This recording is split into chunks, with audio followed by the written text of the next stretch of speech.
The secret love child. Writer Mariel Daniels, then a 16-year-old working on a biography of the Belgian Queen Paola in 1999, casually discovered, the then reigning King Albert II fathered an illegitimate daughter during an affair that lasted 18 years. Casual stuff, you know. She was born Delphine Bols in 1968, daughter of Baroness Sibylle Delcilius Longchamps, and from an early age, Delphine did know who her biological father was. Albert, who she nicknamed Papillon, was a constant presence in her childhood, even taking her on holiday. Though apparently an open secret in royal circles and the reason for marital troubles between the king and the queen, the story only became publicly known in 1999. Delphine had been speaking with Albert her whole life up to this point, who then reassured her that it would just blow over. But then in 2001 his tone changed. He told Delphine he wasn't her father and broke off their contact, leaving her in a state of shock. She eventually launched a legal action to secure recognition in 2012, but it dragged on for years as Albert continued to deny paternity. But when he stepped down from the Belgian throne in 2013, he lost legal immunity, so off the court they went. And it was only in 2020, after court-mandated DNA tests proved irrefutably that the former monarch was the father of artist Delphine Bols, Albert was finally forced to acknowledge he'd fathered a child out of wedlock 51 years prior. And when it comes to siblings, you know what a big deal it is to say, "I call dibs"? William the Conqueror, the first Norman king of England, had 4 sons. One died before him, but William split his kingdom between his remaining. Robert, who was given Normandy, and William, who was given the whole dang throne of England. That left the youngest Henry just cold hard cash. William consoled Henry with the prediction that he would one day amount to much more than either of his siblings, who proceeded to make his life hell, stealing from him and locking him away routinely. Then in 1100, William, the older brother, dies in a hunting accident. Henry didn't even bring the body back. I'm not kidding, he got on his horse and he went around and galloped to secure the royal treasury Winchester before rushing to London, where he was crowned on the 5th of August 1100. He was king before Robert, returning in triumph from the First Crusade, even knew the crown should have been his. Robert attempted to take England for himself, but Henry beat him back, and then after a few years took Normandy too. Robert was captured and Henry kept him in prison for the rest of his life. Henry ruled for 35 years in total and lost his only heir to the sinking of the White Ship, causing a royal succession civil war called the Anarchy.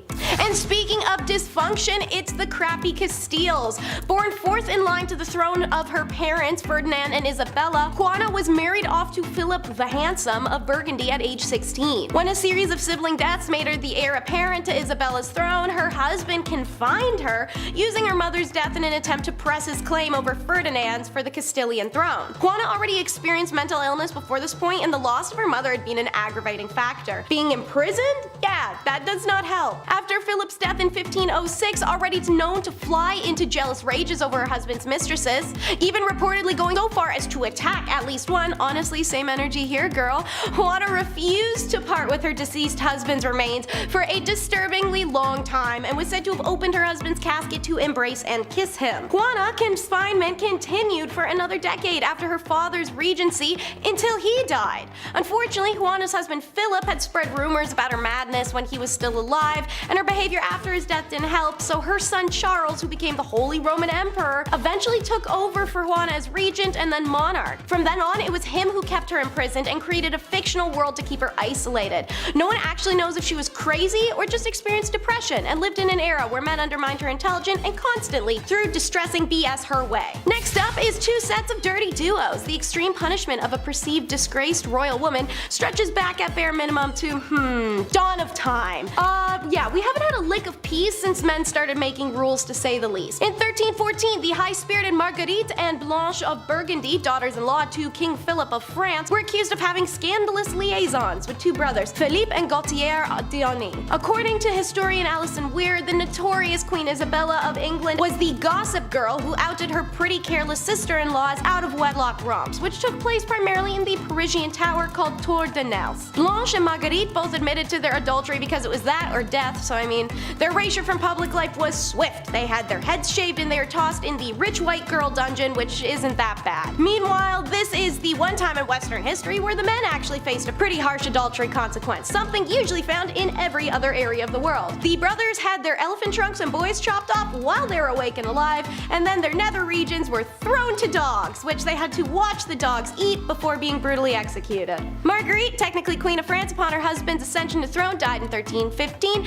and Blanche which languished in captivity, whereabouts barely known, and died in 1326. By making religion illegal, he was defying the laws of the gods, Akhenaten's monotheism. Intentionally erased from history until the 19th century, Egyptian pharaoh Akhenaten established the first known monotheistic religion called Atenism, which was rediscovered in the late 18th century and integrated by the 19th and 20th centuries religious philosophers into the histories of the three Abrahamic religions. During Akhenaten's first years as pharaoh, he did recognize the existence of other gods, even though Aten was his primary patron deity. There exists iconography from early Akhenaten's reign where he was still Amenhotep of Aten, and that includes images of the other solar gods. However, those scenes of Aten sharing space with other gods soon disappear in later depictions, and some of these iconographs of Aten, alongside other deities, are defaced a few years later after their creation. Additionally, any mention of Akhenaten's old name, Amenhotep, was also hacked out. Akhenaten would eventually officially proclaim that Aten was the one and only god, and he condemned the worship and or acknowledgement of any other deity, going so as far as to remove their names and effigies. This actually led to Ak's condemnation of memory, a practice reserved for scrubbing unlikable people from history. By imposing these laws, he defied the universe's laws and those unspoken of freedom of religion in them. Womp womp, y'all ain't gonna like this one. It's puppy mills. Very legal, as they should be. Your reminder to please go to the SPCA and a charity and adopt one of those adult animals or rescued baby animals rather than financially feed a puppy or kitten meal because you want a fancy breed. But back in ancient Egypt, they were not only incredibly necessary, but also, well, common dog. Is it okay to use that right now?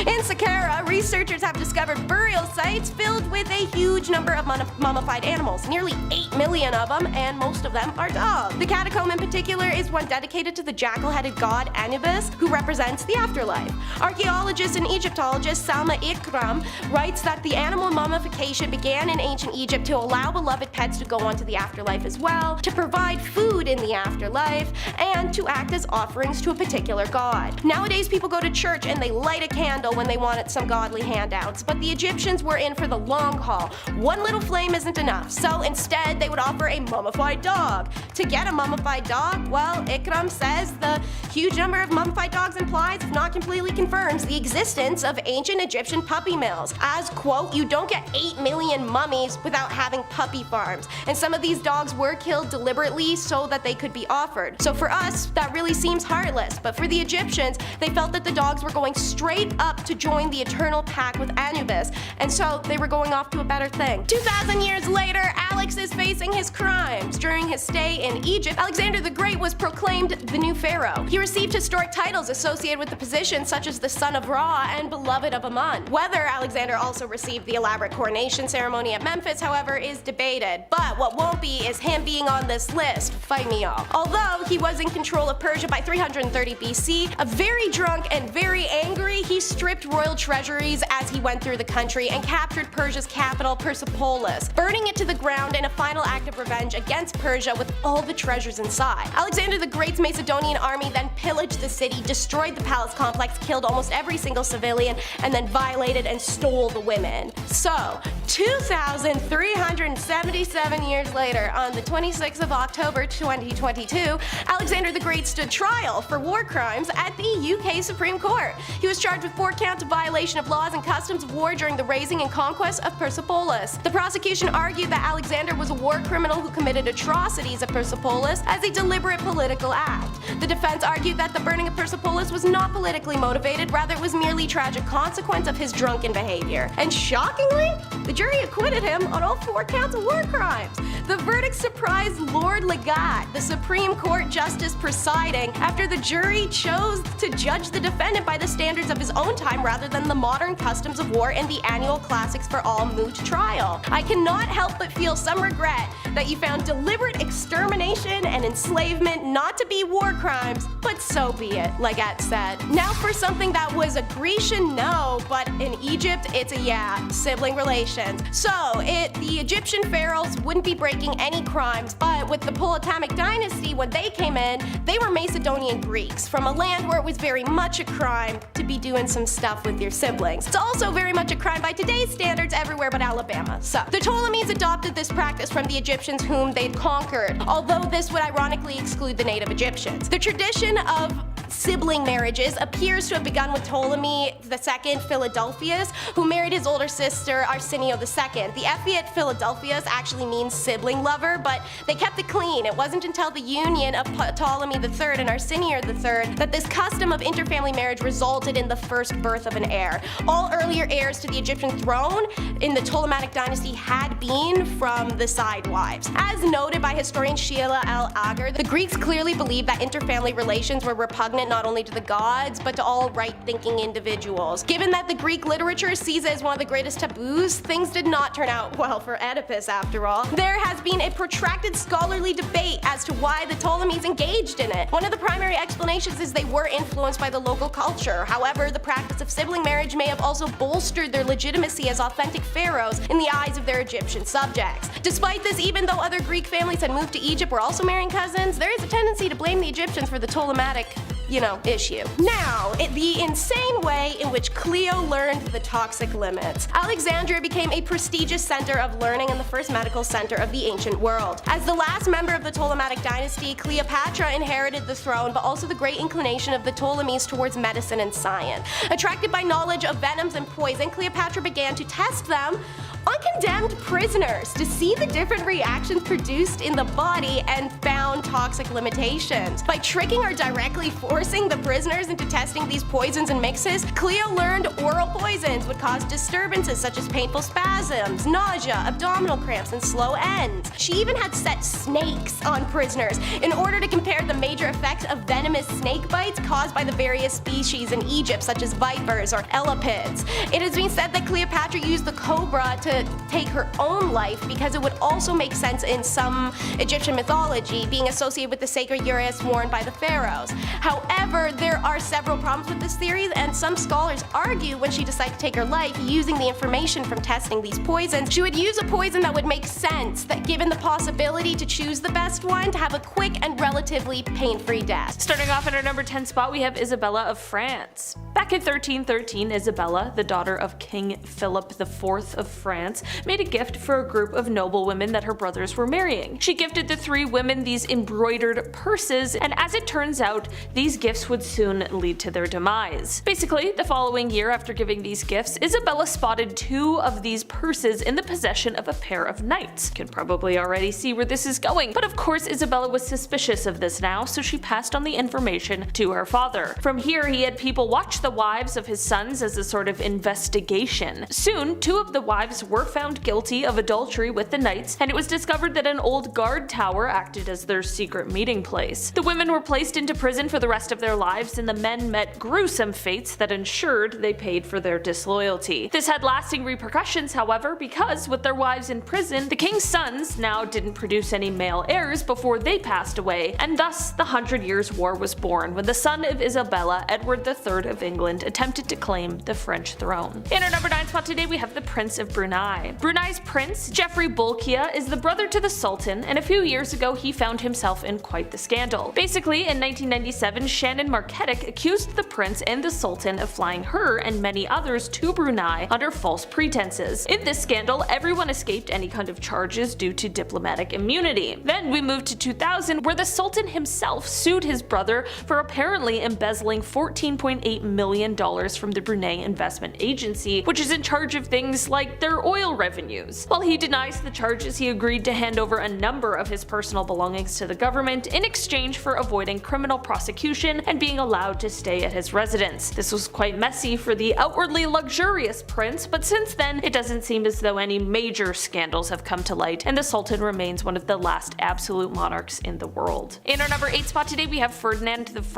The King of Naples from 1458 to 1494, Ferdinand was looked on quite fairly as a leader, but he was also known for being quite a ruthless leader in a lot of aspects as well. He was 35 years old when he came into power, and in 1485 he was faced with a revolt among the nobility. Ferdinand quickly put a stop to this, but promised the nobility a general amnesty before later turning against them and executing a number of them. For the most significant offenders against Ferdinand, however, he had quite a specific treatment for them. After their slaying, the king would have these enemies embalmed, dressed, and then posed in his quote black museum. This seems like a weird hobby you probably would want to keep hidden, but not Ferdinand. He loved it and was so proud of it. He would even take his guests on a tour of the place if he suspected that they may be treacherous. In our number 7 spot today we have Louis XIV. During the reign of Louis XIV, poison was one of those things you just really had to worry about. It was on the rise as an easy and sneaky way to take people out and change the course of inheritance and influence. Because of the worries surrounding possible poisonings and stories of people close to the king doing some shady stuff, investigations began. It was soon found out that the king's chief mistress, the Marquise de Montespan, was said to be quite the client of Catherine Monvoisin. Catherine was a Parisian salesperson who sold powders and potions that were meant to catch the attention of the king. You know, love potion stuff. But among these love potion stories were also stories of horrifying rituals and rites of practice in order to get these alleged powers. These stories, of course, terrified the king, and this led to him ordering for Catherine to be burned at the stake, and not only this, but hundreds of others were implicated as well. Some passed from the conditions they were being held under, others were executed, and some saw punishments that spared their lives, but their reputations were forever tarnished. For the chief mistress, however,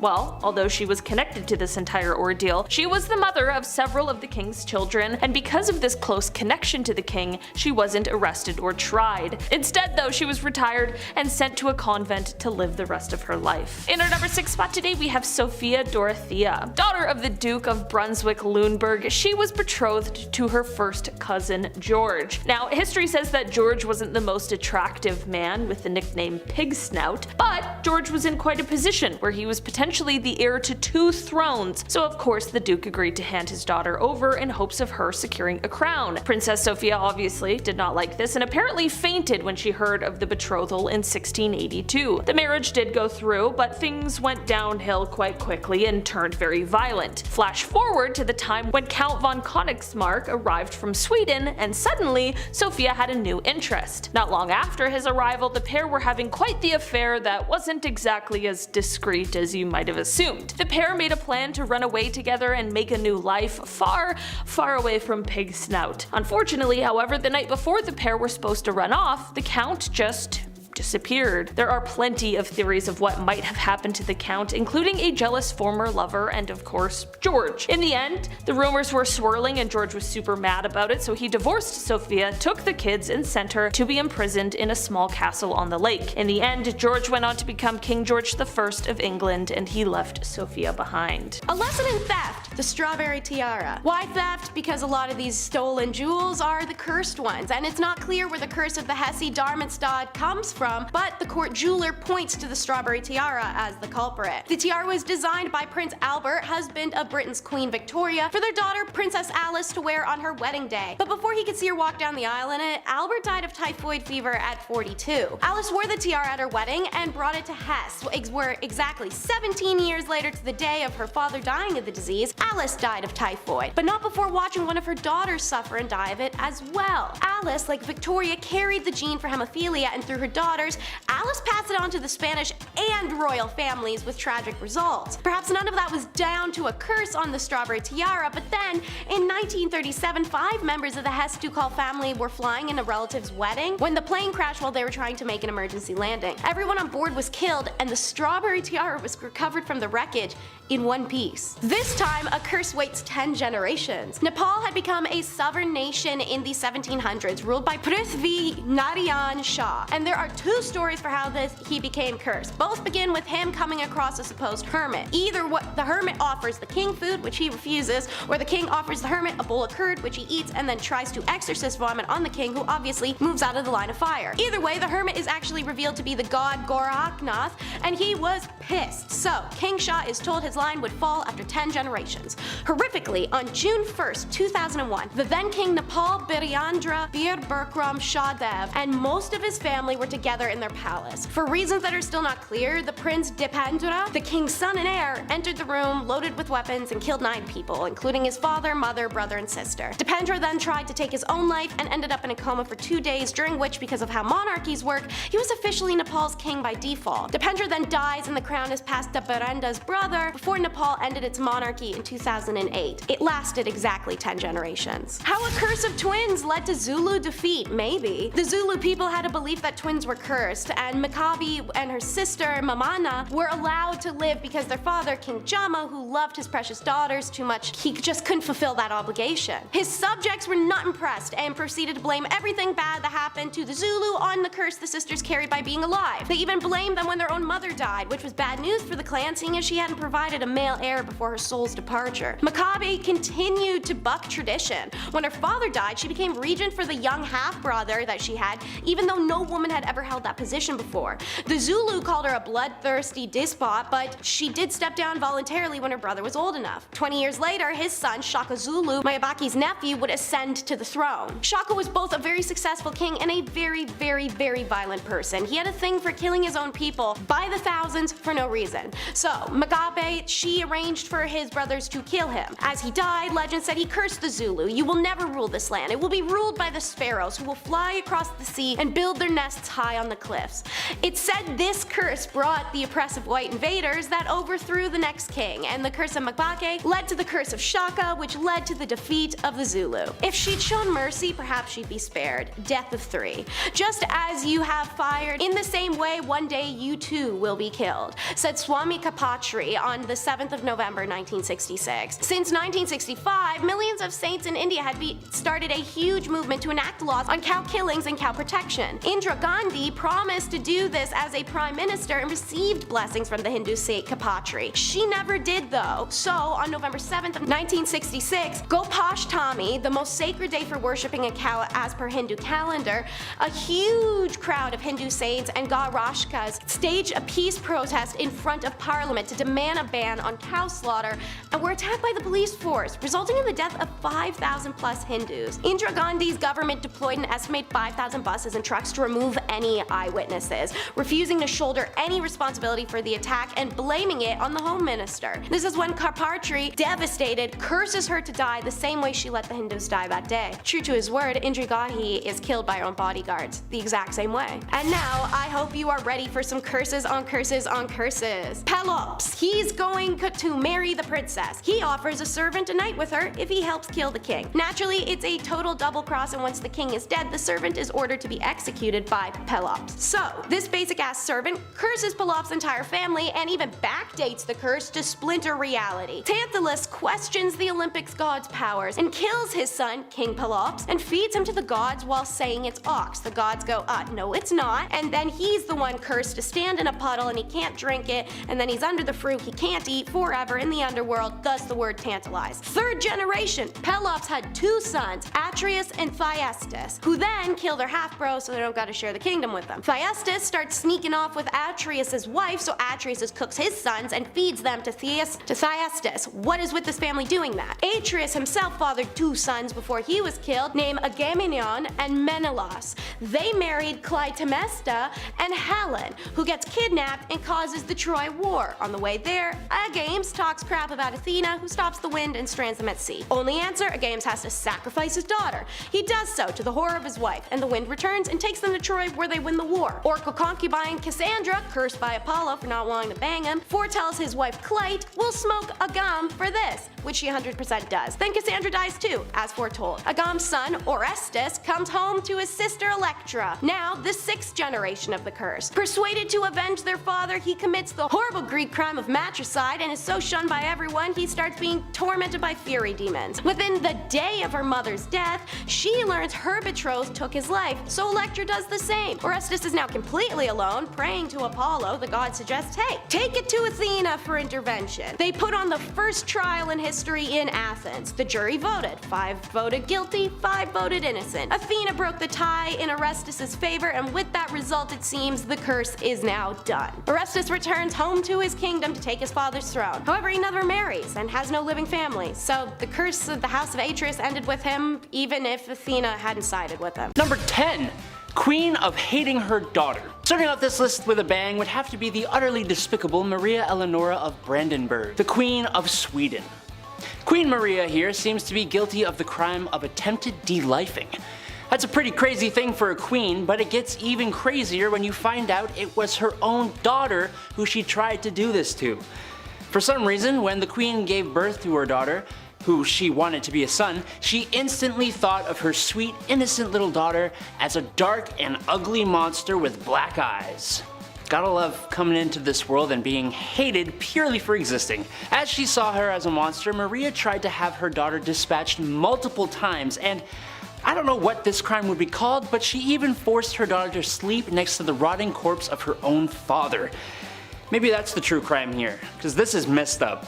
Number 9. Don't mess with the Empress. The only powerful female emperor in the history of China has got to make you extremely ruthless, simply because you are a target and you would have needed to work to get to where you are. And you know what? Wu Zetian, who ruled during China's Tang Dynasty, was quite ruthless. She took her position of power by force, and she slayed many people in order to do so. But she didn't stop there. She committed more acts of slaying throughout her rule as well. And I don't mean like slay queen, although that does really work for this list, but no, she slayed people. And we don't support that kind of criminal behavior, even if you are above the law. To make matters worse though, it is reported that even her mother and grandchildren fell onto that list of victims, all because they were against her. Truly a ruthless queen. Number 8. Mommy issues. Empress Irene of Athens ruled between 797 to 802, and she co-ruled with her son for 2 decades before leaving it all by herself. That's not a crime, but how she did so was a bit more, I don't know, just a little outside the realm of legality by today's standards. Her son, Emperor Constantine VI, was not a popular emperor, and the empress was quite an ambitious and greedy woman. She wanted full control of the Byzantine Empire, and to do that, with the help of some political allies, Irene led a conspiracy against her own son. Poor parenting skills if you ask me, but hey, the two actually made up and were at least somewhat civil. That is until Constantine divorced his wife and married his mistress, turning the people against him and giving Irene the opportunity to lead another conspiracy and then have her son's eyes gouged out. Yay! Number 7. Ranavalona. I honestly didn't know Madagascar had queens or kings.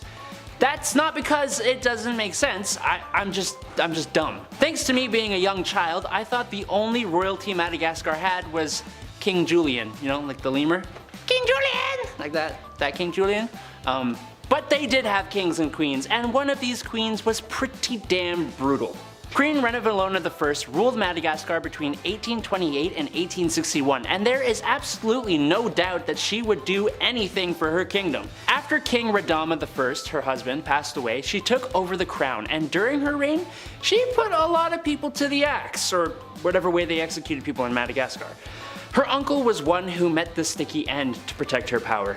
But some records state that Ranavalona ended her own mother's life by subjecting her to starvation. Ranavalona sent her mom to her room and didn't let her have dinner. Or any meals, really. That's never okay, and would get someone like us charged under the law with something. I don't know what exactly it would be, but it'd be something.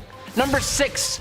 Pretty firmly against cheating. Not to be weird, but I can kind of see where this queen is coming from. At first I sort of get it, but not later on, just at first.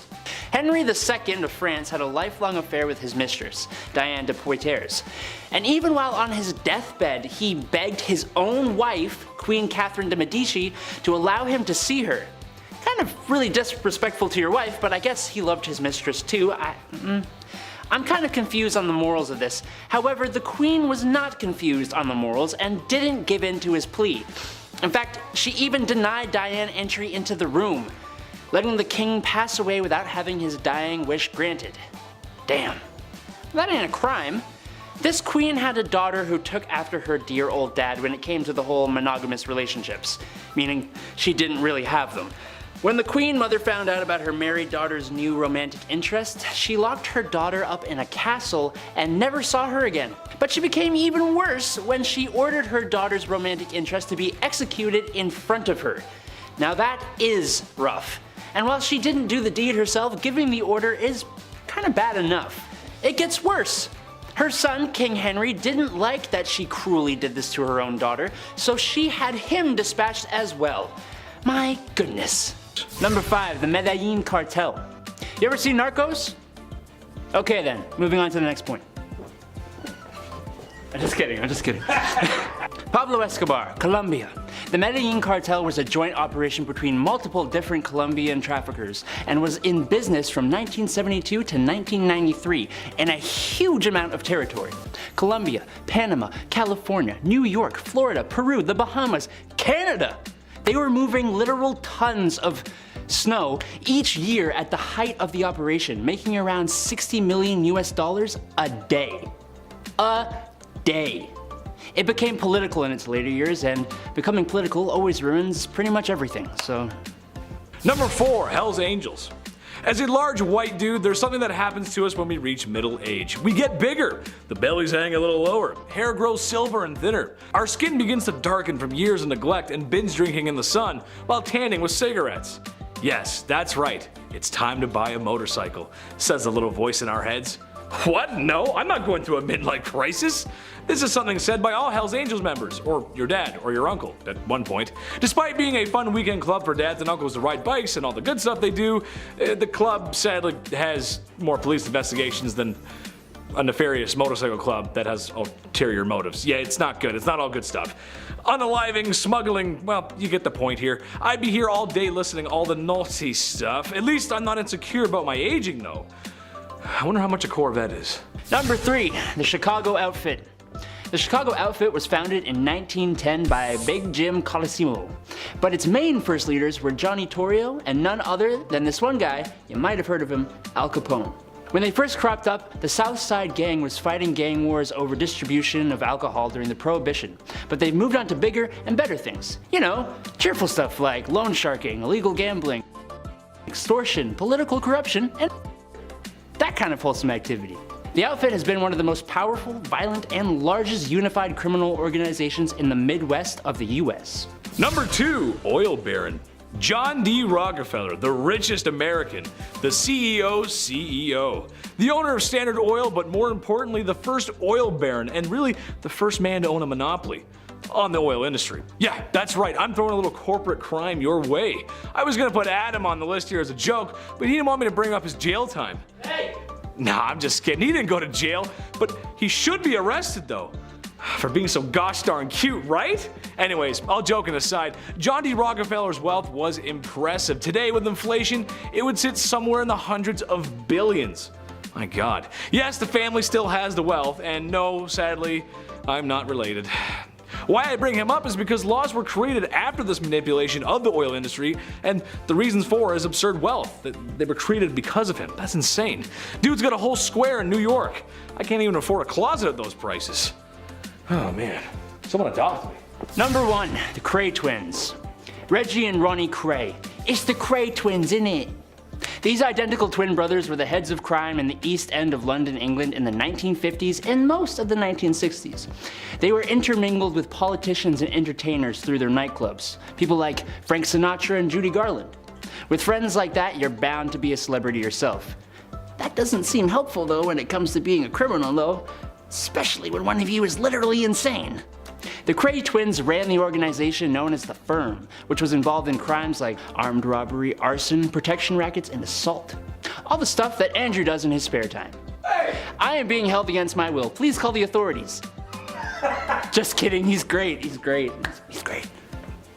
Illegal bet. The best example of this is one-way ticket. If you've watched some of our other pharaoh videos before, you may know the reason their tombs are so packed full of art and treasure, but also carriages and beds and forks and snacks, genuinely just random living equipment, is because the Egyptians ran on the belief that after death, you continued to live life. So you need all the stuff that you had in your regular life if you wanted to maintain your comfort and not have to rebuy or rebuild everything. So if you're an everyday person, yeah, they may toss your toothbrush and your teddy bear in there, but pharaohs were used to a more personal, larger commodity: people, servants and concubines and serfs. So all of these people were considered possessions as well. So if the pharaoh died, for a super long time, they'd quite literally mass kill his whole staff and toss him down there in his tomb. For example, one of the very first rulers, King Aha, supposedly died after being gored to death by a hippo. To accompany Aha to the afterlife, some courtiers, retainers, and slaves downed poison men and were buried with him.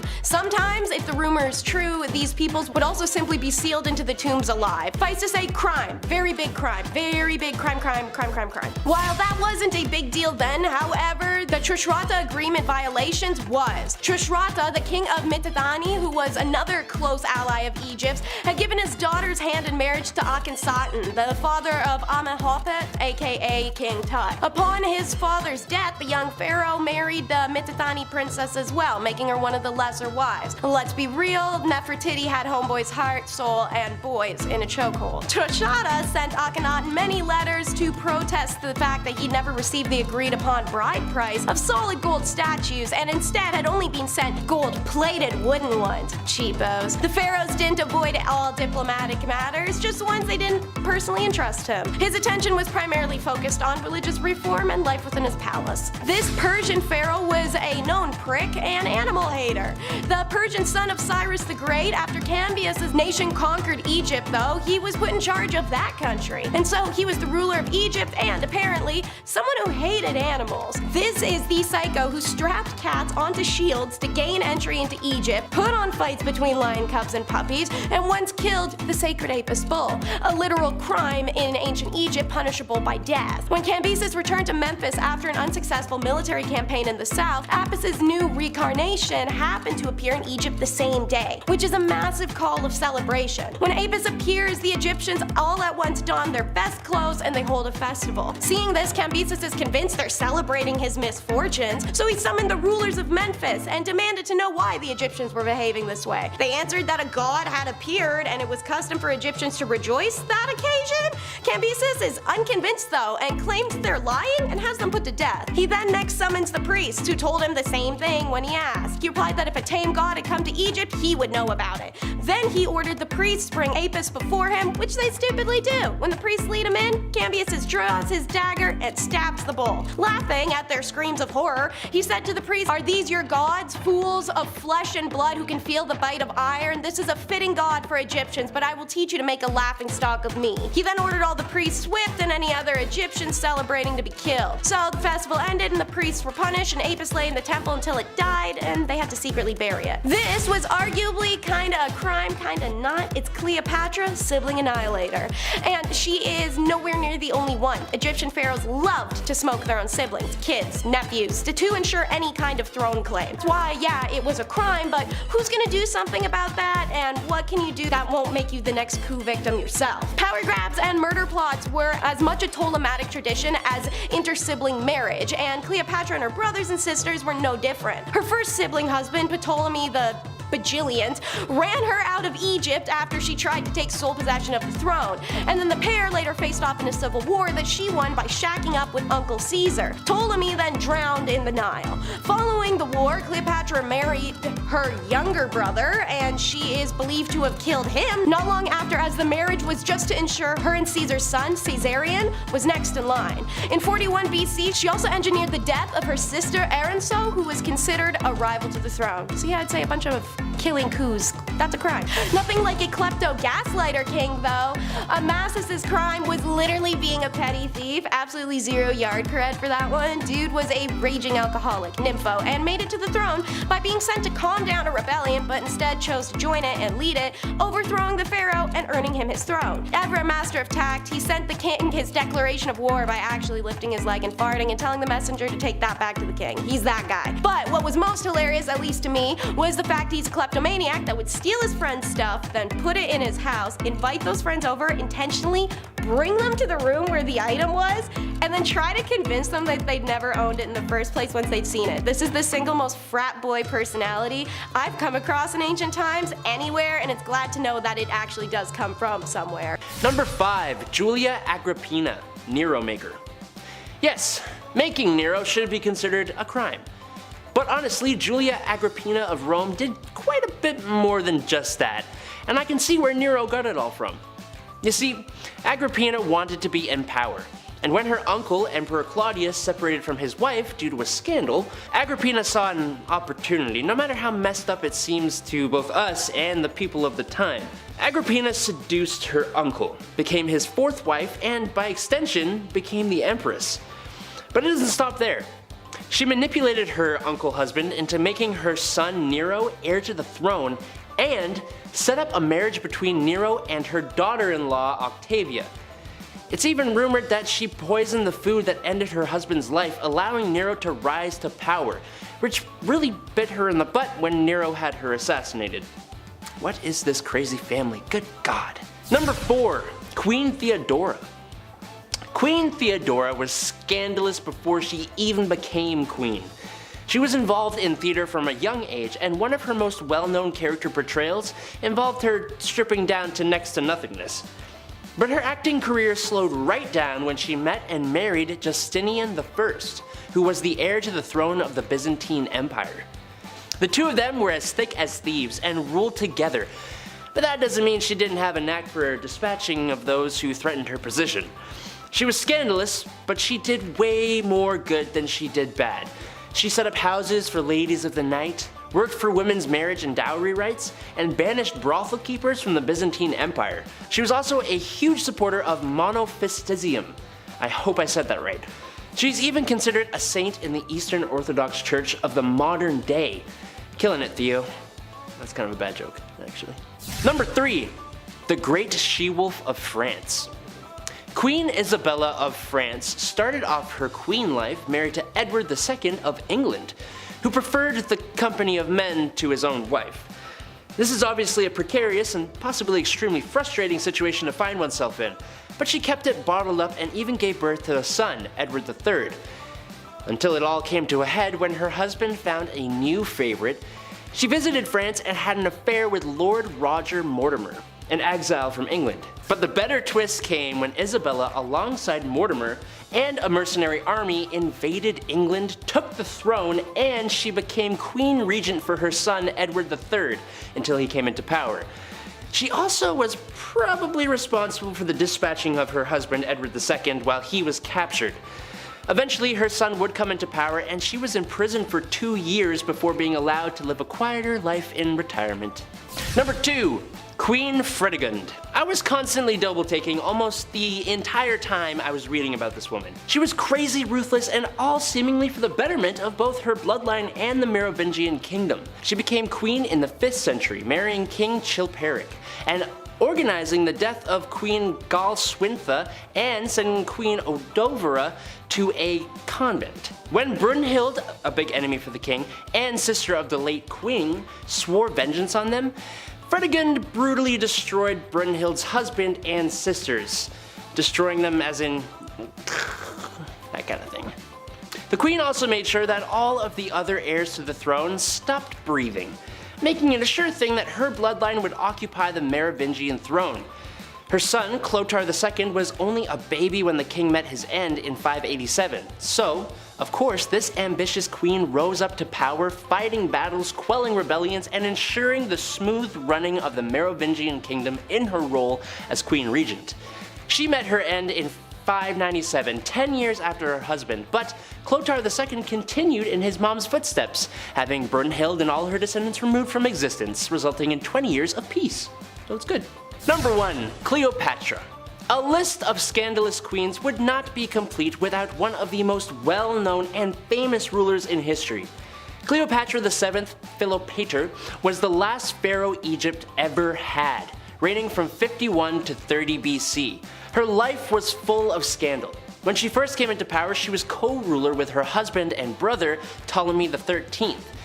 But that didn't last very long, as the two did not see eye to eye, and it started a huge civil war in the country. At the same time, a conflict from Rome made its way to Egypt as well, resulting in Julius Caesar allegedly being seduced by Cleopatra and helping her end her brother's life. And again, being co-ruler with another of her brothers, also named Ptolemy, and ending the life of one of her sisters. She was also having an affair with Caesar and even produced a son with him, who became co-ruler with her after Caesar's death and after her other brother was seemingly assassinated. I'm so glad I was not a part of these families. Just death and betrayal everywhere. She then went on to seduce second Roman triumvirate member Mark Antony and sided with him when Octavian and Mark Antony engaged in the final war of the Roman Republic, which Anthony lost, fighting with and alongside him until she poisoned herself to avoid being paraded through Rome and executed by the victorious Octavian. Starting off with a classic, the Coburg-Kohari curse. One of the German branches of Queen Victoria's family were the Coburgs, who were famously cursed with more than hemophilia. Hungarian noble Antoinette de Kohari married into the family in 1815, and the bride's father persuaded the emperor to assign Antoinette the legal status of a man, allowing her to inherit his estates and whole fortune that wouldn't have gone to anyone in the male line. A monk named Brother Amerskius was one of the super distant male relatives outraged at losing potential inheritance, so the brat cursed her. The hardest hit was the royal house of Portugal and the Kohari branch of the Saxon-Coburg family. Her son Ferdinand's wife dies in labor. Then Maria's successor Pedro lost his wife as well. Pedro then passes away, and a week before one of his brothers had died, then a week after Ferdinand, his other brother, dies. Within 8 years, 5 members of this family are dead. Even Pedro's successor is plagued with misfortune, as are his children and Pedro's children. This whole family is killed in coups and inside jobs and tragic illness, right up to Prince Leopold in 1916, who pushes his lover to the edge, causing both of their deaths. The talk of the tabloids, Grimaldi witch curse. There are a couple different versions of the reason for the curse. Prince Rainier I abducted a Flemish woman who escaped, or she was a witch being burned at the stake by him. Whoever it was, they got revenge with the curse. Never will a Grimaldi find happiness in marriage. Prince Rainier III's father was gay and ended an unhappy marriage after 10 years to announce it. And while Grace Kelly and the prince were sold to the public as a great love story, the truth was he cheated on her a whole bunch before she passed in the 1982 car crash. Her daughter Stephanie, who survived the incident, endured several failed relationships, and Grace's other daughter Caroline had a tumultuous love life. With a divorce, her second husband who died in a speedboat accident, and her third husband, a prince, she now divorced. Perhaps taking the curse seriously, the current reigning Prince Albert III put off marriage for a long time, instead having a bunch of illegitimate children with various women before marrying Charlene Wittstock in 2011. It was super bumpy, seeing as she found out about some love children, called it off, and then he persuaded her not to. She could be seen crying throughout all of her wedding footage. It followed through the lineage until it started a war. Caroline's curse. May heaven and hell blast your happiness. May your family be exterminated. May you be smitten in the person of those you love best. May your children be brought to ruin and your life wrecked. And yet may you live on lonely, unbroken, horrible grief to tremble when you recall the name of Caroline. Yikes. That's the curse placed on the Habsburgs after Caroline's son was executed for being part of the Hungarian uprising. In 1853, Habsburg Emperor had to dodge attempts on his life, but he found love with Bavarian Princess Elizabeth. They lose one daughter to illness before Elizabeth herself passes after birthing their son. Archduke Maximilian, heir to throne, is sent over to rule Mexico, where he's beheaded by Mexicans and his wife sent to an asylum. The hopes of the emperor now became centered on the crown prince, who married Belgian Princess Stephanie despite being in love with Baroness Marie Vesteria. They're notoriously found dead in a hunting lodge in 1889,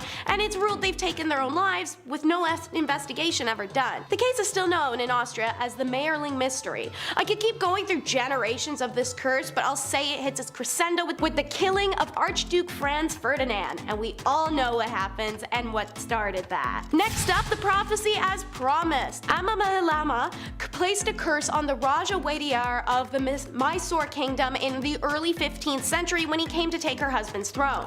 She had fled, taking her jewels to the nearby town of Talakadu, and when the officials came to apprehend her, she spoke a 3-part curse before jumping into the Kaveri River to end her own life. The curse commanded Talakadu become a barren expanse of sand, and for the Malagangi, a village nearby the river, to turn into an unfathomable whirlpool. And she condemned the kings of Wayadar's family to not have any children for eternity. While the events don't play out exactly as she demanded, they came eerily close. Talakadu became a desert-like place. The river near Malagangi commonly sees whirlpools, and the Wadiyar family has only birthed male children in an alternative generation, which makes it difficult for kings to have direct heirs. Historian Dr. A. Verarapa explains that if we take a scientific view, there's no scope for a curse. But if you observe the Wadiyar family tree, 6 rulers since the 17th century have been adopted sons or nephews. The Wadiyars have too acknowledged this fact. But has the curse finally been broken? In 2017, India TV reports the current ruler, himself one of these adopted sons,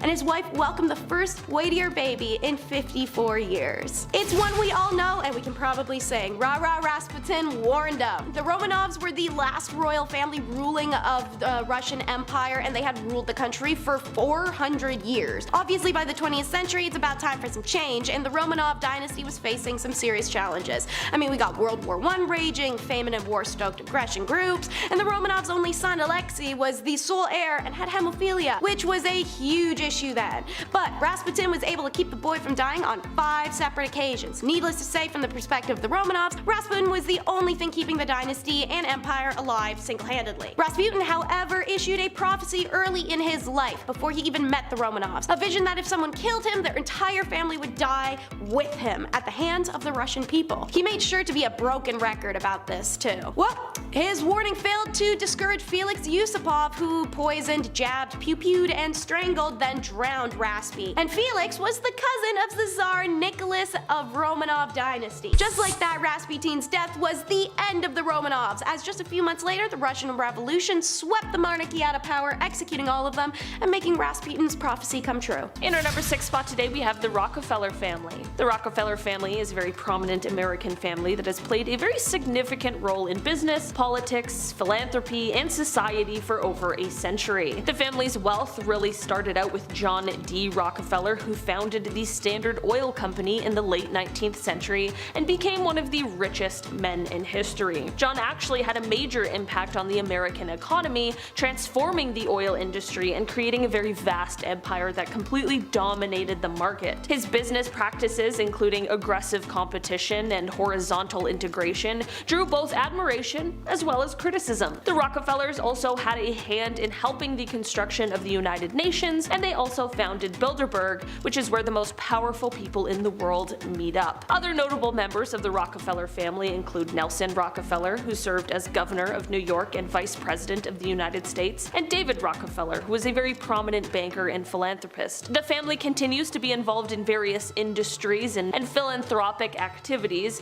with some estimates suggesting that their combined wealth is in the billions of dollars. Some out there also believe that the Rockefeller family now controls things, but in secret, through oil companies like ExxonMobil and BP, as well as through banks like Chase Manhattan Bank. In our number 4 spot today, we have the House of Saud. The House of Saud is the ruling royal family of Saudi Arabia, and they have been in power since the country was founded in 1932. Over the years, the House of Saud has maintained its grip on power through a combination of political alliances, military force, and religious legitimacy. The family has also been able to leverage its vast oil wealth to consolidate its power both domestically and internationally. When the vast oil resources hidden in Saudi Arabia were found, it not only completely changed the economy of the nation, but it also catapulted the House of Saud into the world of richest families ever. The current king of Saudi Arabia is King Salman, who ascended to the throne in 2015 following the death of his half-brother King Abdullah. The current king's son, Crown Prince Mohammed bin Salman, is widely regarded as the de facto ruler of the country. Of course, because of their mass amount of wealth and their current political position, it is no wonder this royal family remains on the list of powerful families in the world. In our number 3 spot today, we have the Bush family. The Bush family is a very prominent American political family that has produced 2 US presidents, several other notable politicians, and successful business people. The story of the Bush dynasty really starts off with Prescott Sheldon Bush, who was a successful businessman and US senator from Connecticut. Allegedly, he became a member of a group called Skull and Bones and apparently was behind the failed military coup in 1933, which was aimed at taking power away from Franklin Roosevelt. During the Second World War, he was also the head of the Union Banking Corporation. This is all fine and well until the bank was impounded due to their connections with,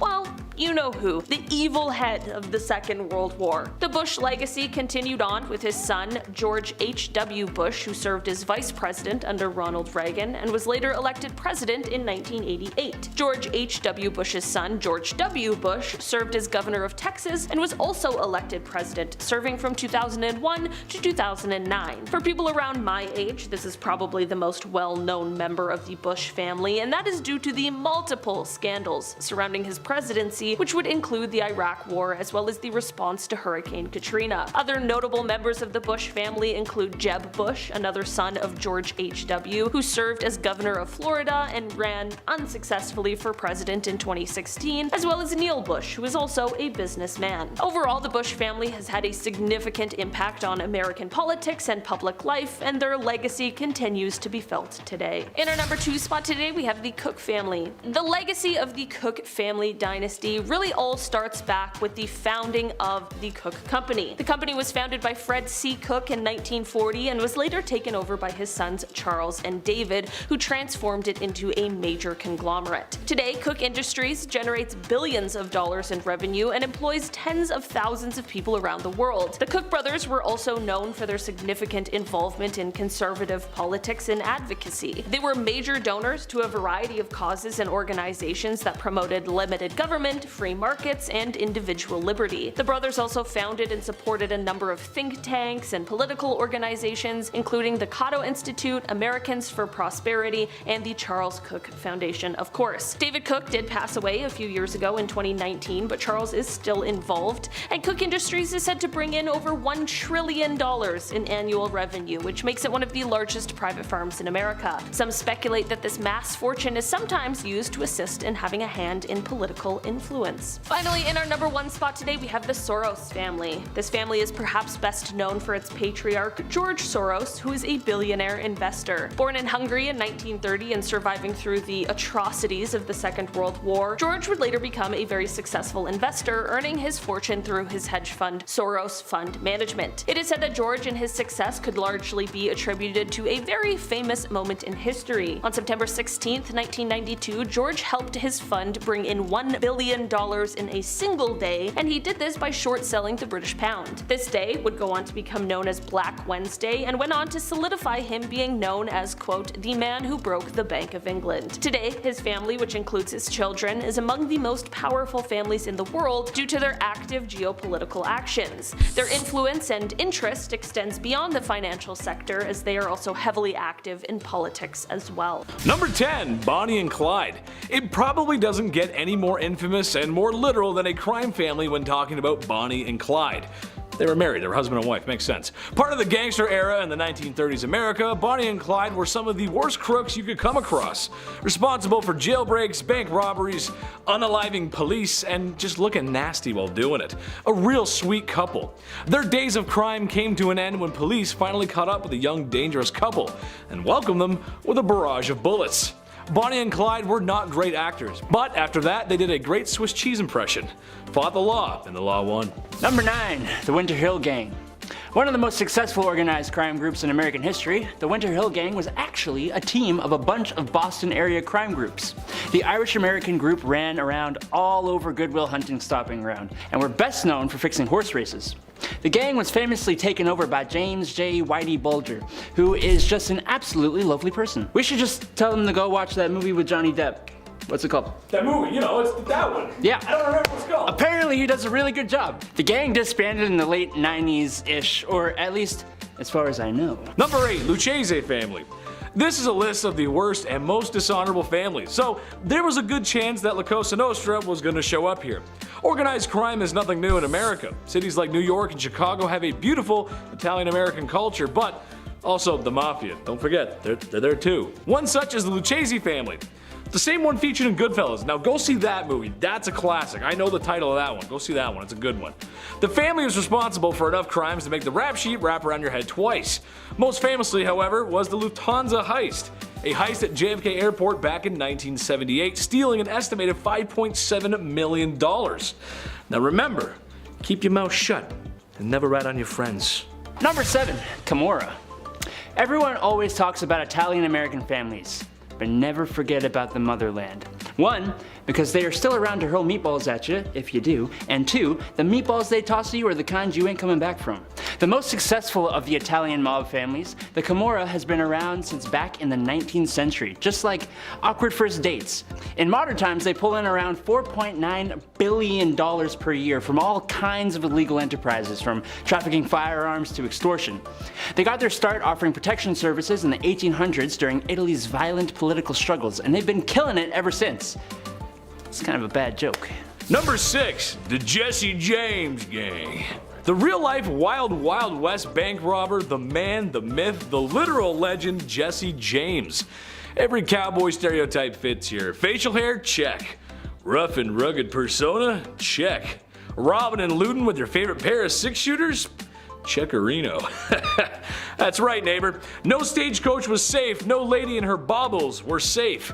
That wasn't until a man named Robert Ford shot Jesse James. However, I'm of the notion that just because you shot Jesse James, that don't make you Jesse James. Hence why I didn't know who Robert Ford was until I made a very savvy Google search. But we've all heard of Jesse James though, haven't we?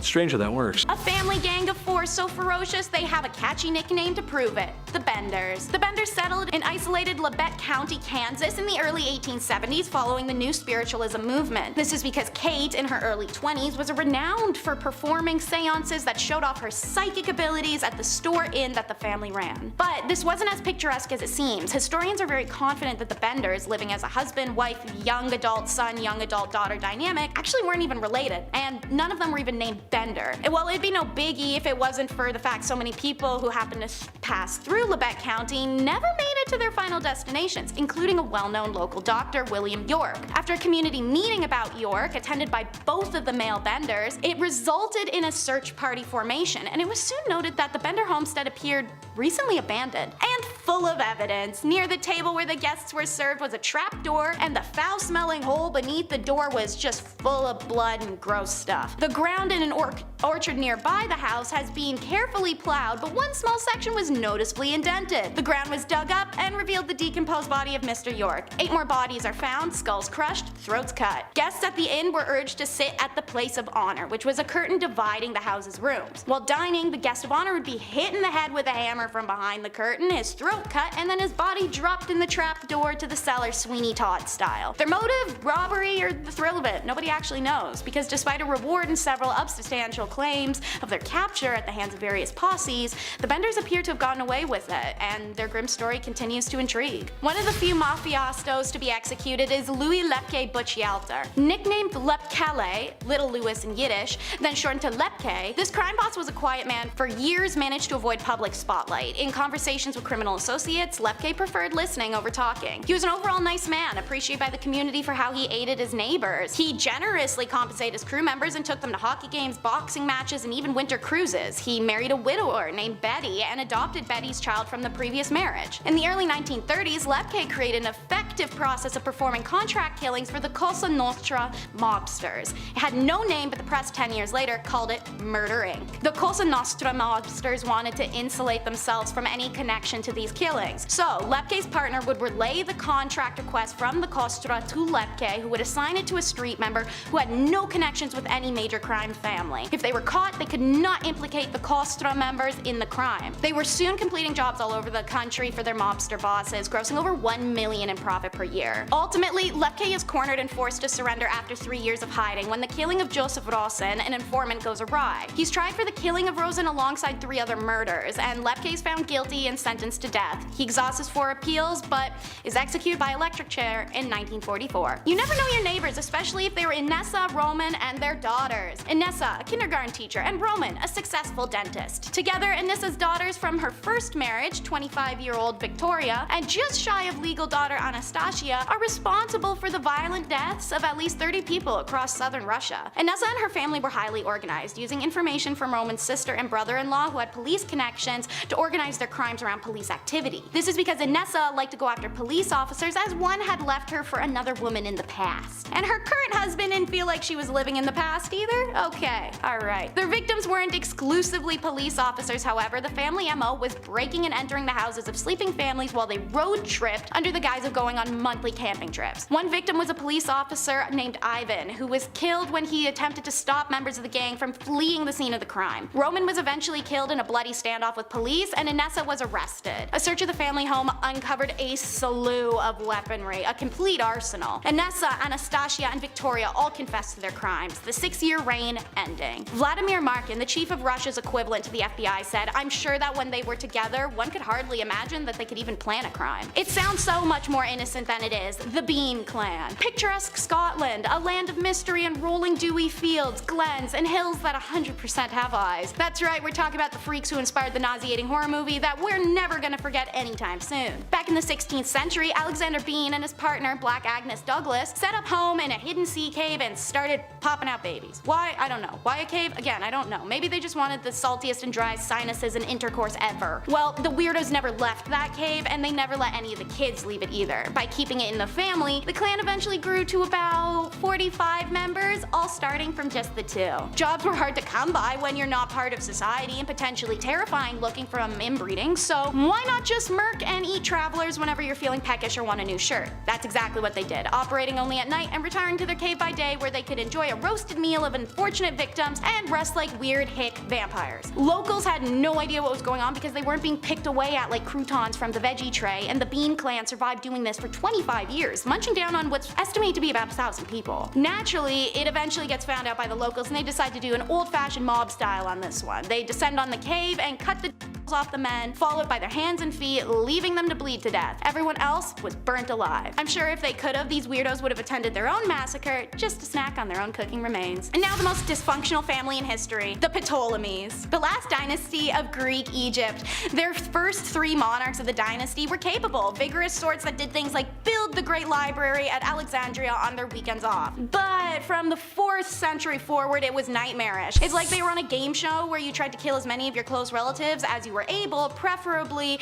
in as painful and public of a way as possible. This is complicated for 2 reasons. 1, they kept the names in the family. Men were always named Ptolemy, and women 9 times out of 10 were called Cleopatra. 2, they kept their seed in the family too, following the Egyptian tradition, brother and sister wed and had children. This means it's not easy to explain who is killing whom. What follows offered is a kind of prose poem compiled of examples dedicated to the most bestial family in history. Alright, so Ptolemy V was the nicest of the later Ptolemy and thoughtfully had his mother's killers ripped apart by a mob. Ptolemy VI fought his own brother for the throne and then married his sister Cleopatra II. Ptolemy IV kills his mom, who had killed her husband for having a love affair with her mother. Ptolemy VIII was a great enemy of Ptolemy VI and the probable killer of Ptolemy VII. He also married Cleopatra II and then began an affair with Cleopatra's daughter, Cleopatra III. So Ptolemy VIII had Ptolemy VI dismembered and the pieces sent to the mother, Cleopatra II. I could keep going, like for hours. They burned, cooked, eviscerated, literally anything you can think of, they did to one another. All of this comes down to the bottom of the family tree, Cleopatra VII, the daughter of Ptolemy XII, the famous Caesar-loving, Mark Antony-loving Cleopatra who blew Egypt out of the water. I need a water break after that. Alright, so the Cambyses are up first. Cambyses was the son of Cyrus I and the successor of his father in Anshan as the king of Agistius of Media. According to the 5th century BC Greek historian Herodotus, Cambyses married a daughter of Assidius, by whom he became the father of Cyrus II.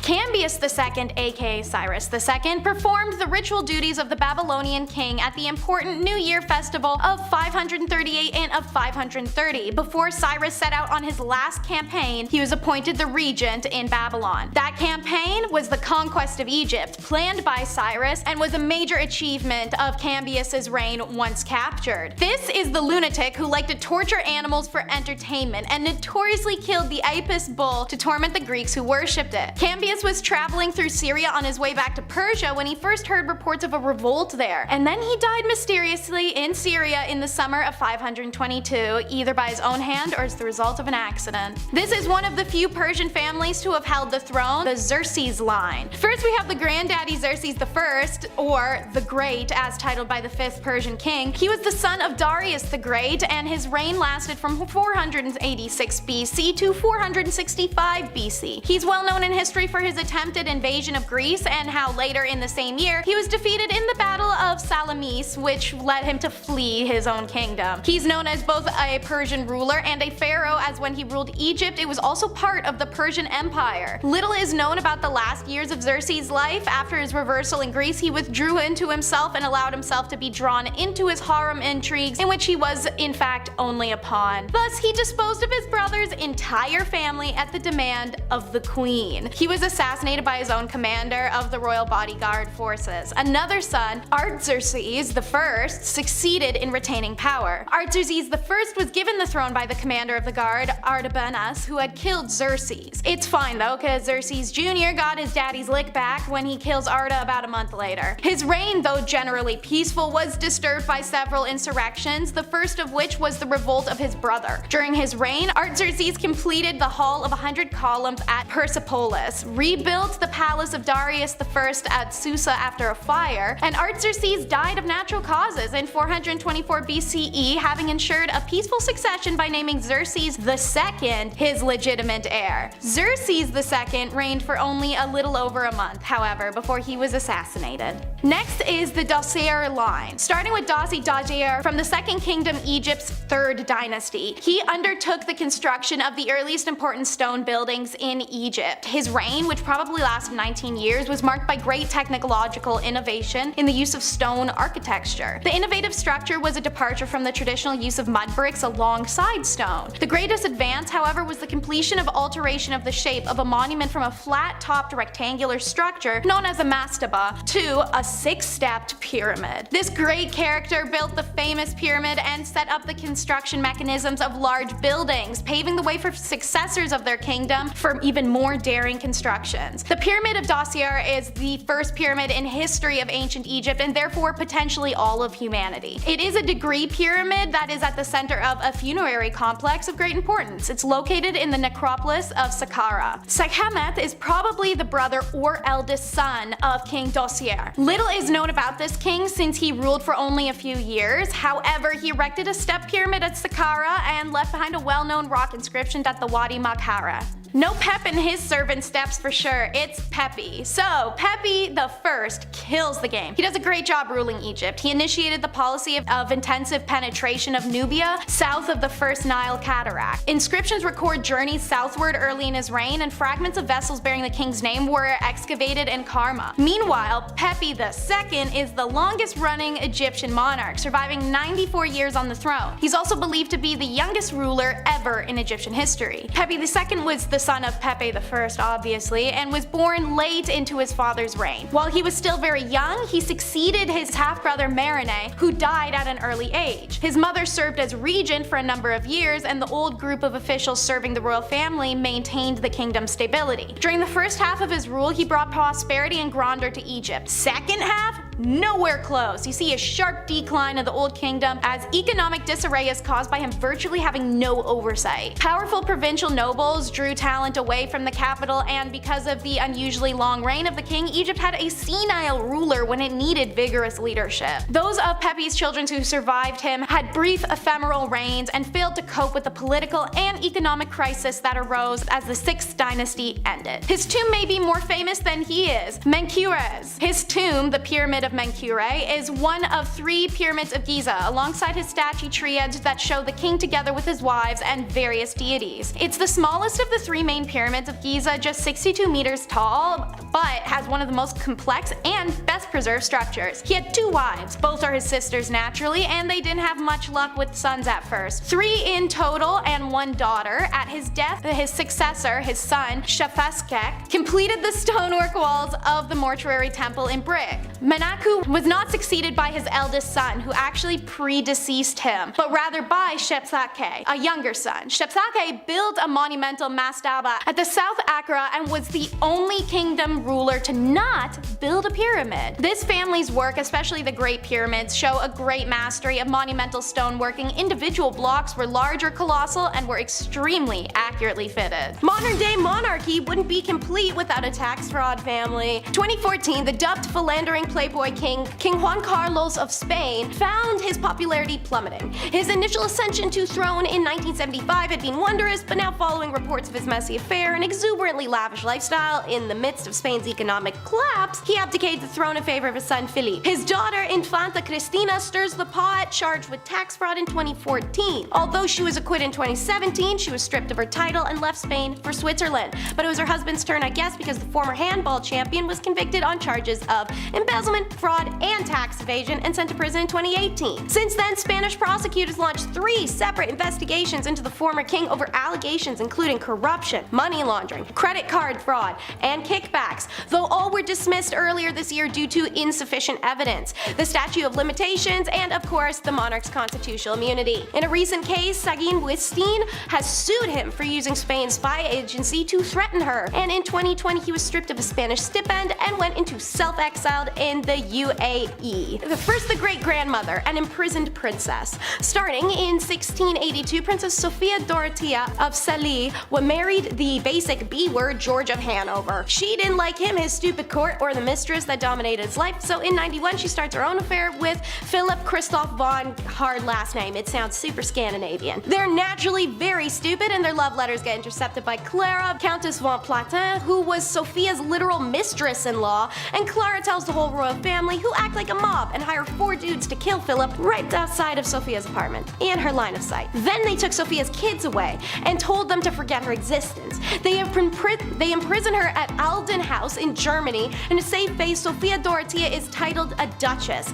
allowing her to administrate over a small village, receiving dignitaries and other religious figures in her gilded cage, although she was only allowed to walk or ride on short bits of the road. It's said that the notorious hateful relationship between George I and his son George II was the cause of the disrespect towards his mother Sophia. She had died at Alden House in 1726, largely forgotten, and her legend would only resurface a few decades later due to a scandal that swirled around her great-granddaughter, Cataline Matilda of Great Britain, the sister of King George III.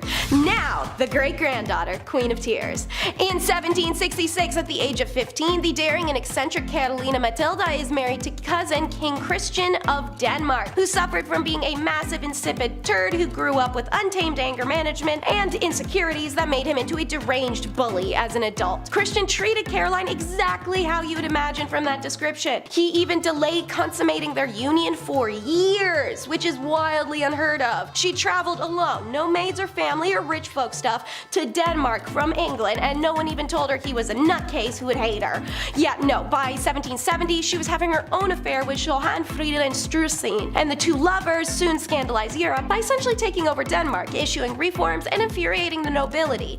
Caroline Matilda was riding high, striding through the court in men's clothing, subverting the patriarchal codes of the day. In 772, Denmark's Queen Juliana Maria orchestrated a palace coup, and the increasingly tyrannical Johan is executed in April. Cataline Matilda is banished and disgraced. Her unacceptable conduct convinces her brother George that he could not welcome back this criminal sister into the English royal family. Ripped away from her children, she is sent to Celle Castle in Hanover, and like her great-grandmother, put under a sort of Gentile house arrest. Unlike her great-grandmother, she is allowed to walk through town, earning praise from commoners for her kindness and charity, because it doesn't count as a crime if he did it to himself.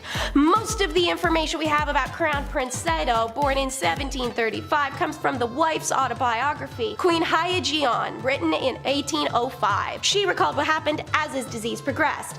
Prince Sado's mental health further deteriorated by 1757, following the death of the Queen and his adopted grandmother. To release his emotions and frustrations, Sado began to beat the court eunuchs and staff. When that wasn't enough, he began to kill. Here's what his wife's account was of that. The first person he killed was Kim Hachia, the eunuch who happened to be on duty that day. The prince came in with the severed head and displayed it to the ladies in waiting. The bloody head, the first I ever saw, was simply a horrifying sight. As if he had to kill to release his rage, the prince harmed many ladies in waiting. I suffered so for this. His illness seeped deeper and deeper. Now that he was killing people, our quarters became a house of horrors, in which no one could be certain that they would not fall victim next. Eventually, Prince Sado kills his favorite mistress and threatens his own sister. In 1762, realizing the disgusting conduct would ruin the Korean family, his mother appealed to his father and they had to eliminate their own child. Since tradition dictated that his wife, Lady Hyajong, would have to die as well as their son if they punished Prince Sado, the king came up with a bizarre solution to safeguard the daughter-in-law and heir.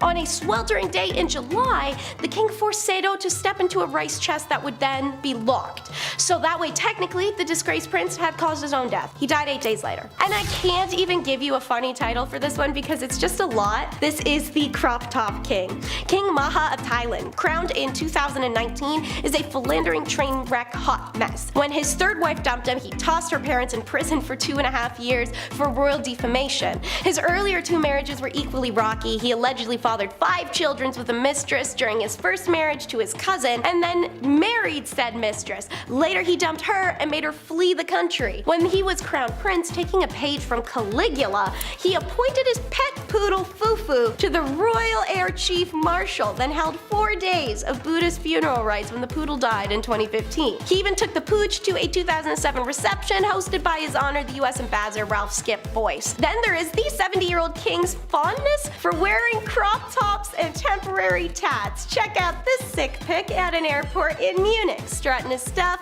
with a rolled up tank top, sagging jeans, and fake tattoos with the poodle in tow.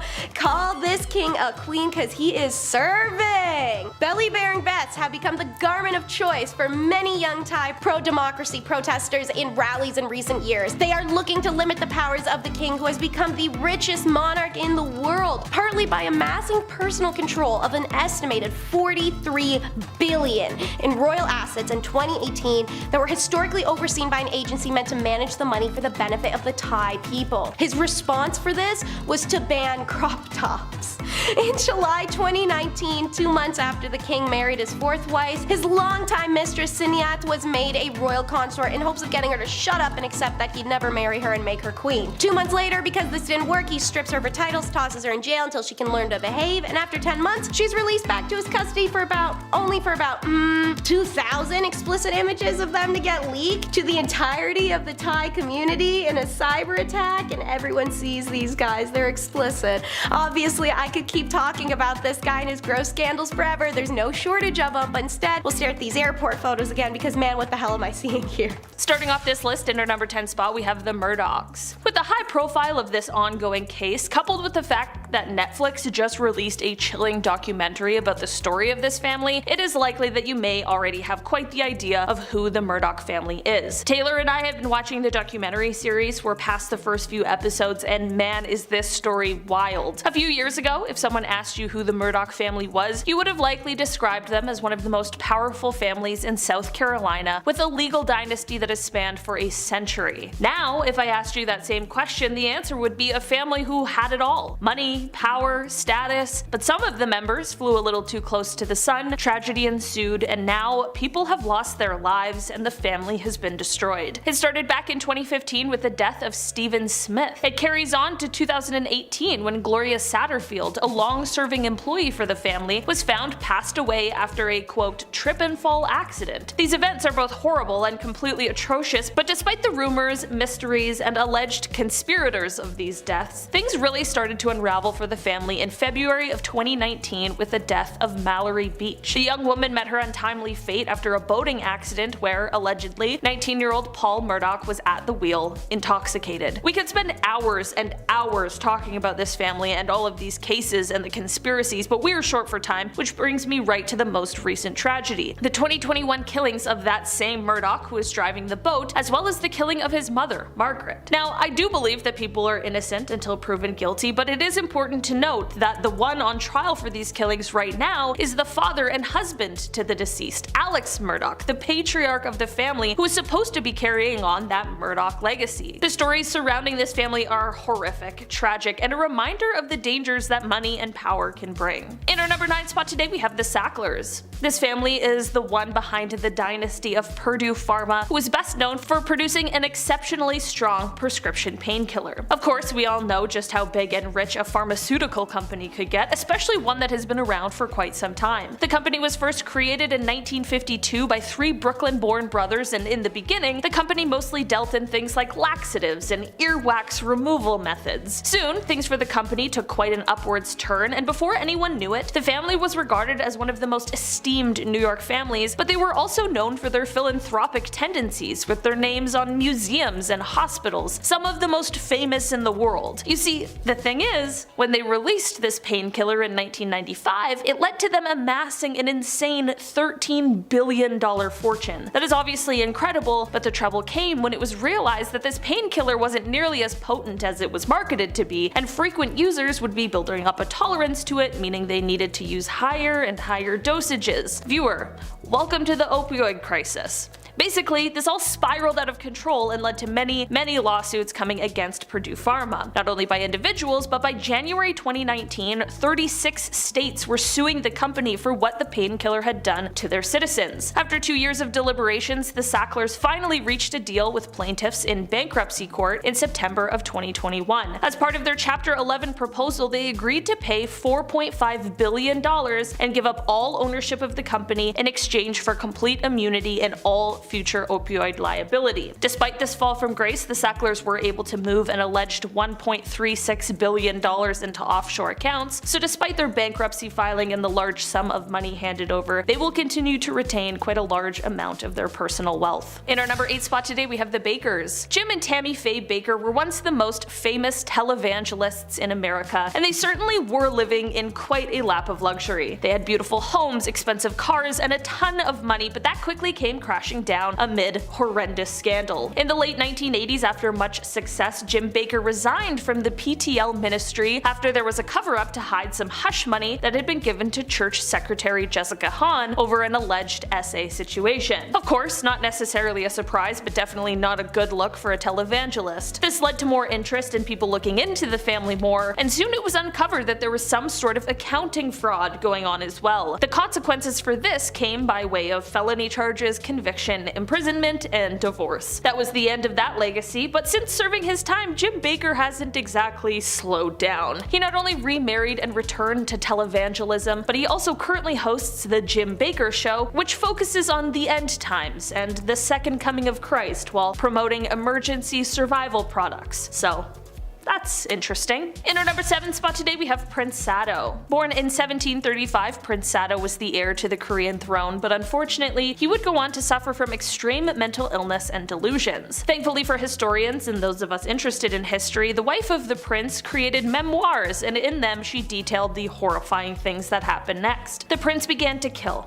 He began to hurt and torment people. He basically turned their home into a house of horrors. The prince also endured some pretty horrific treatment from his own father, which of course is not an excuse for the things he did, but it definitely did not help the scenario. Eventually, the family had enough and realized that his behavior would go on to ruin the name of their family forever, so something needed to be done. At the time, tradition stated that if the prince were to be executed, his wife and child would also need to be, but everyone thought that maybe that was a bit too far. Why should they have to pay for his crimes? This led to the king coming up with quite the bizarre workaround for this. On a hot day in July, the king forced the prince to step into a rice chest, which was then locked behind him. This acted as a way to make it seem like he had caused his own death, which is said to have occurred just a few days later. In our number 6 spot today, we have Don Carlos. This little troublemaker never made it to the title of king, but he sure was a little too close for comfort when you hear about the kinds of things he was doing. Carlos was the Prince of Asturias in the mid-1500s, as he was the eldest son of King Philip II of Spain. It is said that Carlos may have had some troubles right from birth, which many believe could be due to inbreeding that was common in the family at the time. Descriptions of his behaviors, though, are far worse than what anyone could have expected. It is said that Carlos did horrible things like hurting or taking the lives of animals for fun. Nowadays, we call that a huge warning sign for potential killers. Back then, it was like, I don't know. Was anybody even watching you, really? It is even said that at one point he purposefully blinded all of the horses in the royal stable. Soon, of course, his cruelties would extend to humans, with people claiming that one time he chose to harm a servant girl for no reason other than because he could. Major King Joffrey vibes in that one. And apparently one time he made a shoemaker eat a pair of shoes that he had made that the prince didn't like. He was just a little twerp. Carlos was set up by his family to marry the eldest daughter of King Henry II, but after a few hours with the man, she decided that there was absolutely no way in hell. Like, he was so bad that she would rather marry his dad.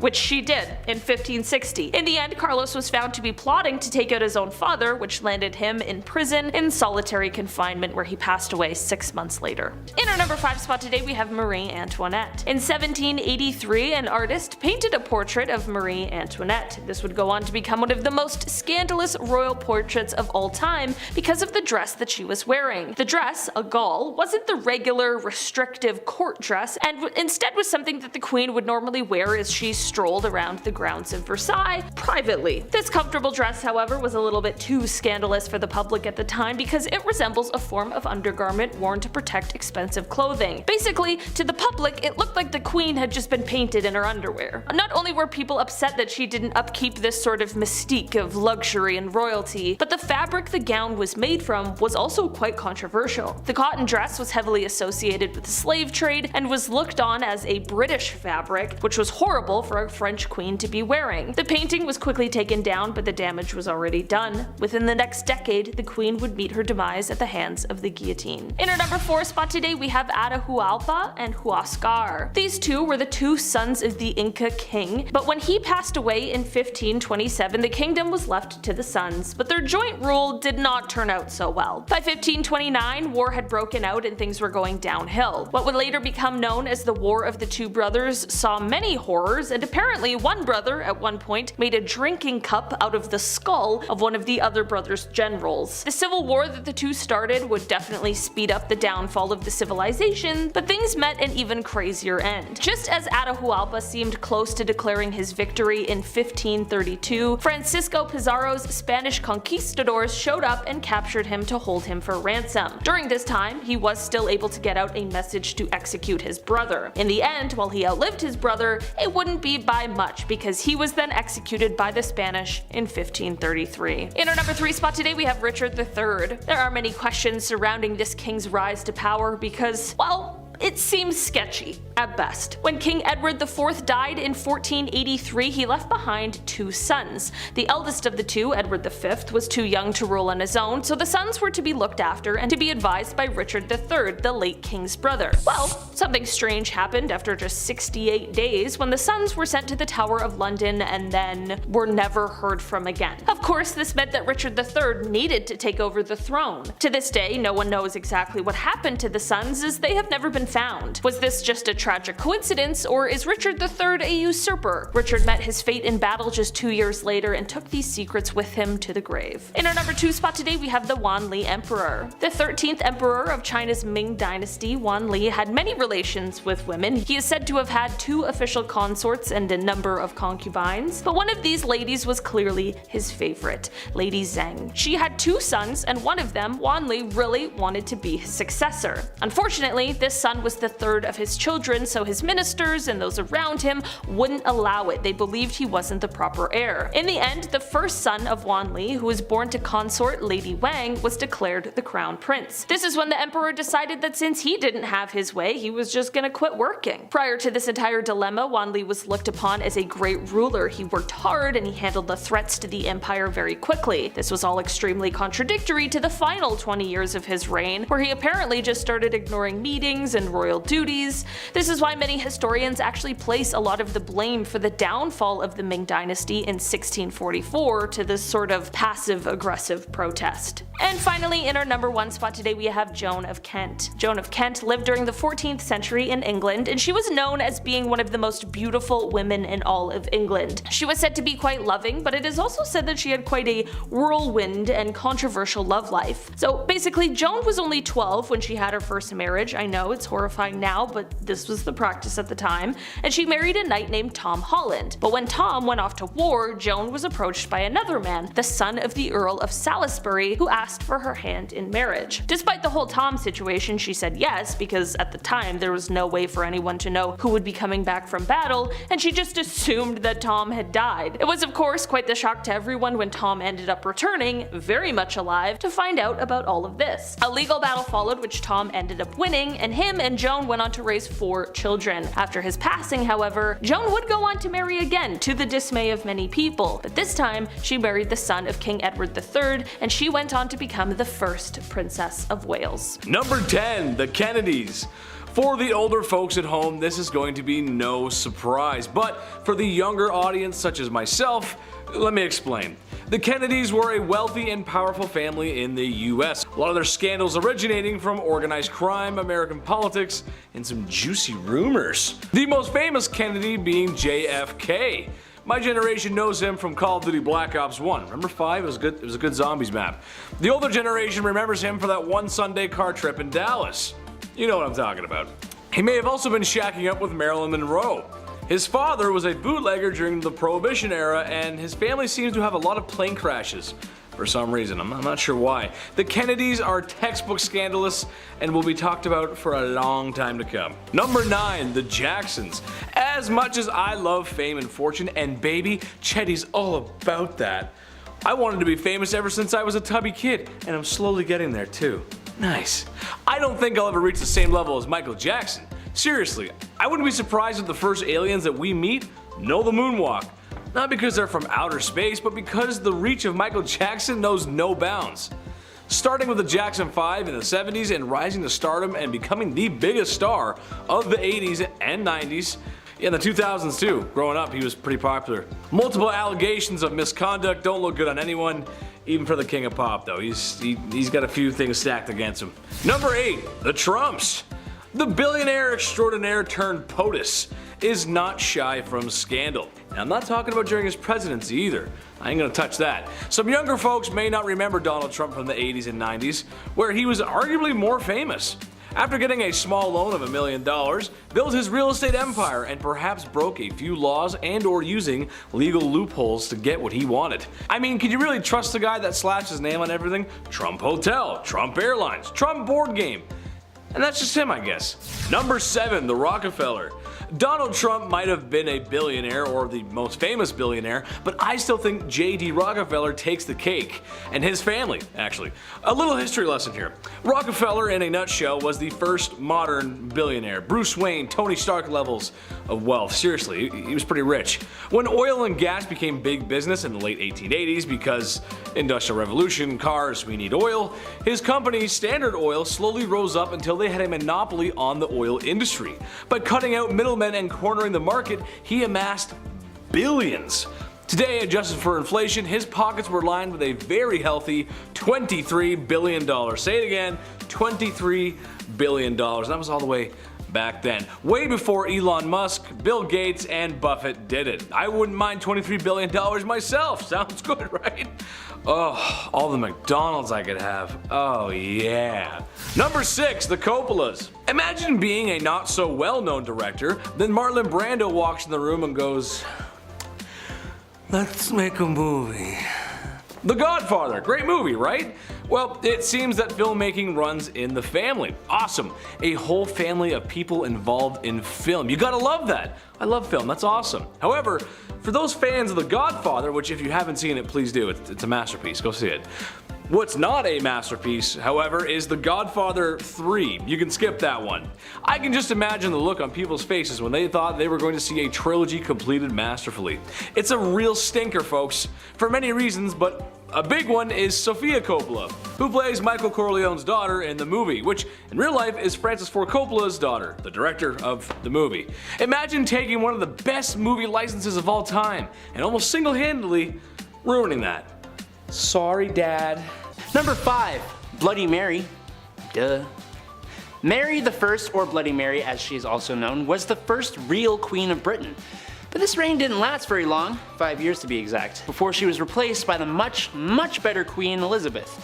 But in that short 5-year span, Bloody Mary earned that title, let me tell you. Mary I ordered war against the Protestants and slew quite a hearty handful of them for heresy. Which is interesting since her father, Henry VIII, was kind of the guy who made Protestants more of a thing in England, and then her sister was also Protestant and made it the main religion in England.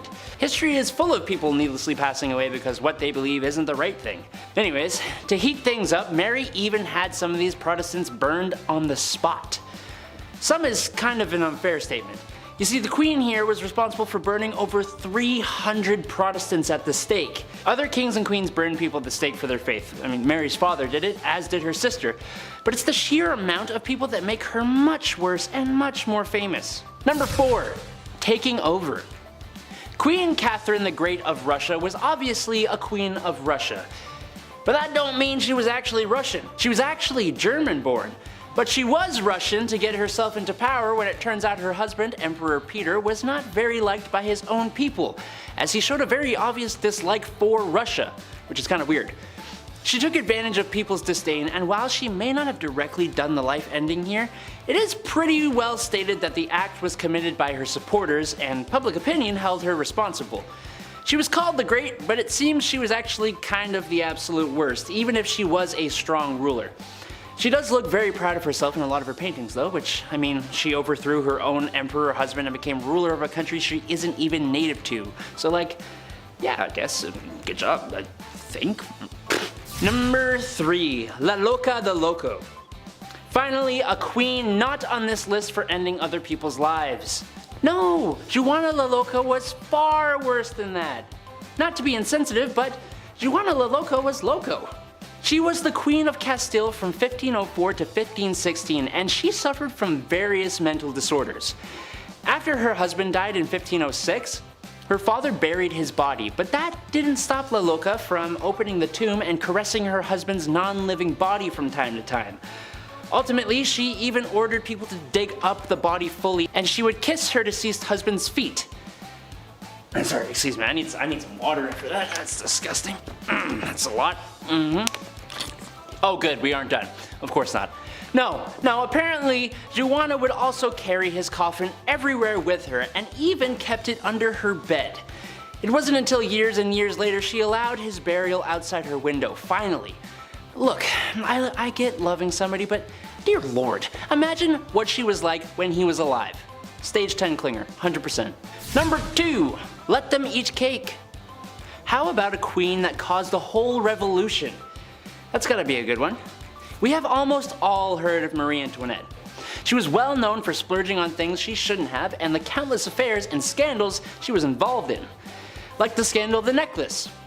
Countess de la Motte pretended to be the queen's friend and entered the French court in 1785.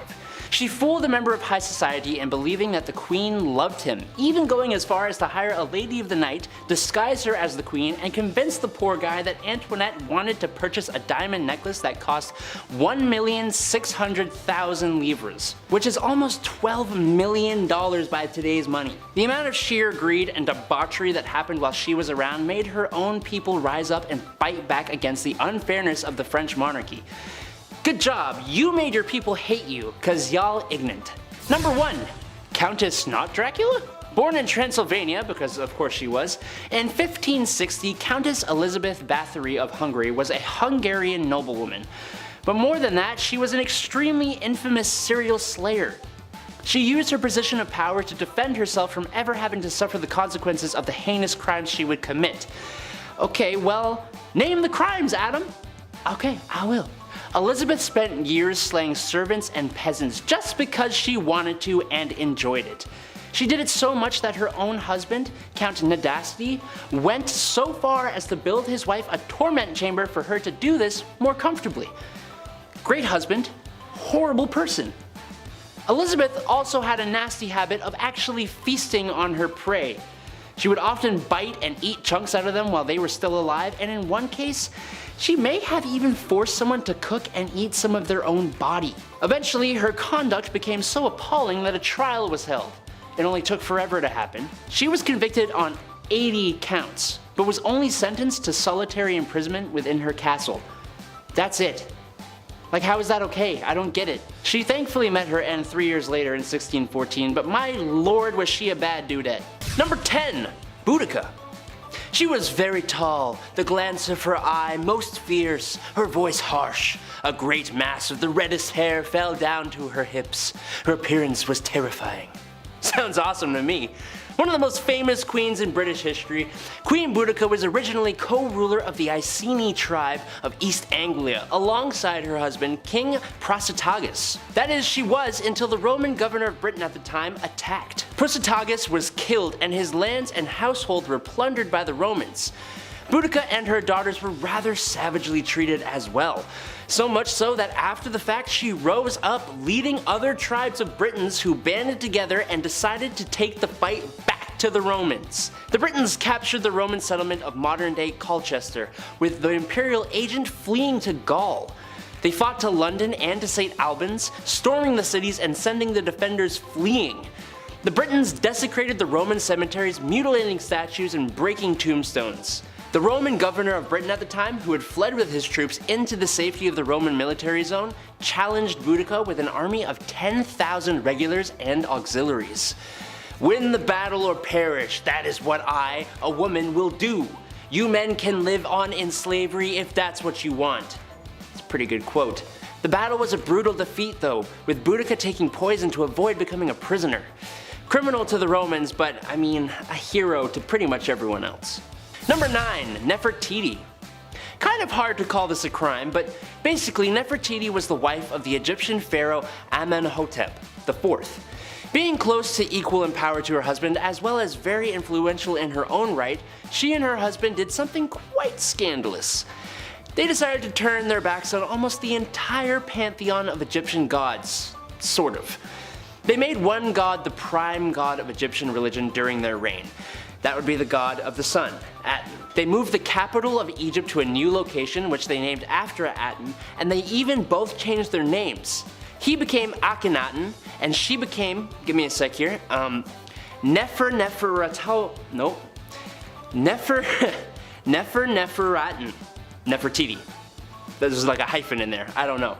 Both of those names, as you may have noticed, have the name Aten in them.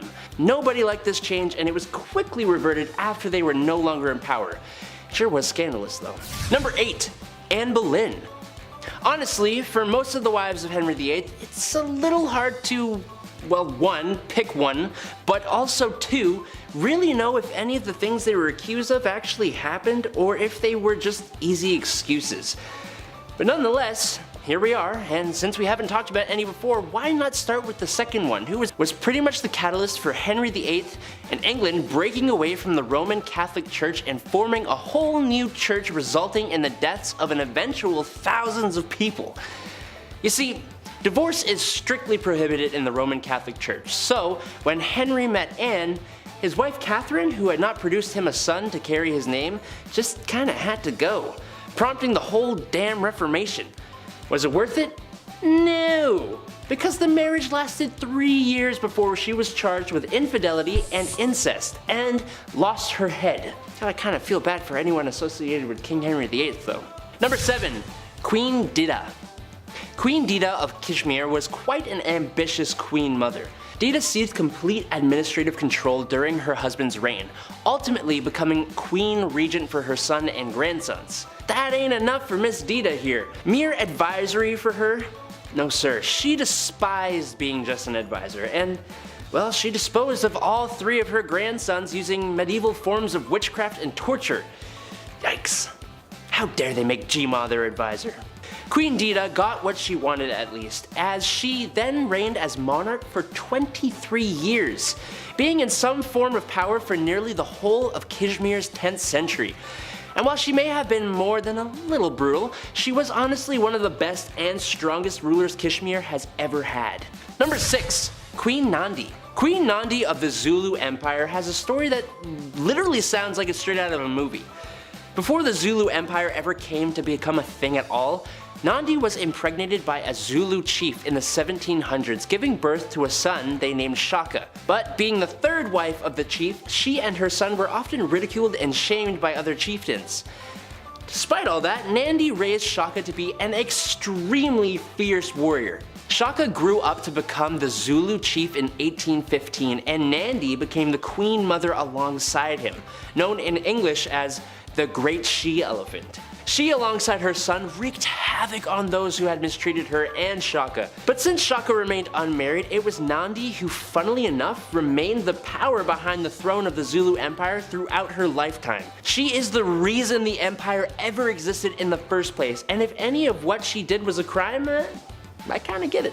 They were good, and then they were great, and then they were absolute trash. The Amenhotep. Alright, so on the top of the bucket we got Amen I. He's the great-great-granddaddy. He effectively extended Egypt's boundaries into Nubia. Next is great-granddaddy Amen II, who was an army leader with famous archery and battle skills. Supposedly he was able to shoot arrows straight through a thick of copper plates. His athletic ability was incredible, and he was known to have rowed a ship faster than 200 of Egypt's strongest navy men. Next is Granddaddy Amen III, who built himself endless monuments and temples. Perhaps his most famous construction was the Temple of Luxor in Thebes. This temple has become one of the grandest and most famous temples in Egypt. His diplomatic relations allowed art and culture to flourish, and his building projects are legendary. And then there's disastrous daddy Akhenaten, or Amen IV. This nutcase was obsessed with the sun god Atum and changed his name, appearance, politics, lifestyle, anything he could to feel closer to his lord. This pharaoh was so hated that Egyptians themselves wiped his name from their history. He moved Egypt's capital from Thebes to Amarna and then renamed it in Egyptian to mean the horizon of Aten, and then ordered a new capital city be built there, moving an estimated 20,000 people over to make it. When he enforced monotheism,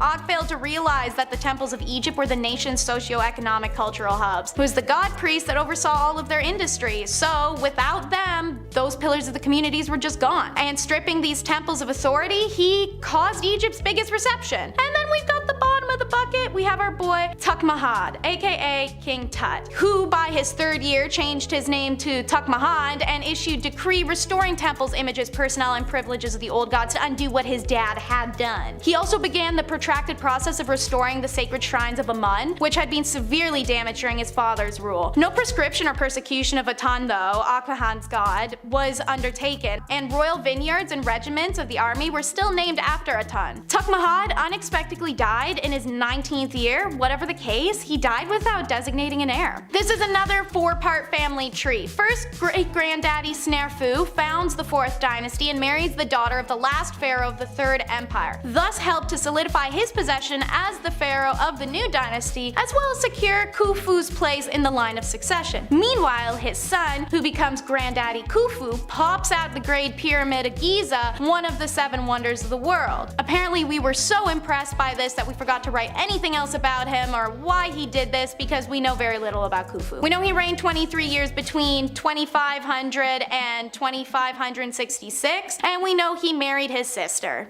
Shocker. Khufu traded for highly rare items, prizing both construction materials and precious materials like copper and turquoise, and so he developed the mining industry in Egypt. Limestone and granite were also quarried in vast amounts for rather large building projects that he was working on. Built over a period of 27 years, the Great Pyramid is undoubtedly Khufu's greatest legacy. Khufu's children include 9 sons and 6 daughters, including Defreya and Khafre, who would both become pharaohs following his death. When in power, his son Defreya moved 8 kilometers north of Giza and established a new necropolis on a higher leveled ground. Defreya's pyramid was quarried for its stone, and as such, there's very little of it left standing today. Meanwhile, the underson Khafre succeeded the short-lived Radifi and married his sister and 2 other queens who were probably his sisters. Best known for his pyramid, one of the 3 Great Pyramids of Giza, and also best known for the Sphinx, which bears his likeness on its face. And who else but the Ramses clan? The Ramses I gets the throne in a super uneventful way. He was friend and confidant to the former pharaoh who didn't have a single heir. Then Ramses spent all of his free time marrying all 4 of his daughters. Meanwhile, his son, Seti I, led a great army of 60,000 men and fought in many battles north of Palestine and Syria. King Ramesses II, son of Seti I, was able to finish his father's work by beating the Hittite army in Battle of Kadesh and creating the first documented peace treaty in history. Ramses II went on to declare himself a god and rule Egypt for 67 years before dying of natural causes at 90, which is insane in an era where life expectancy was 30. But before getting to that ripe old age, Ramses spent any free time he had chasing anything with 2 feet and a heartbeat, enough to sire 100 to 200 children in his lifetime. He even outlived 12 of his own sons, leaving no heir.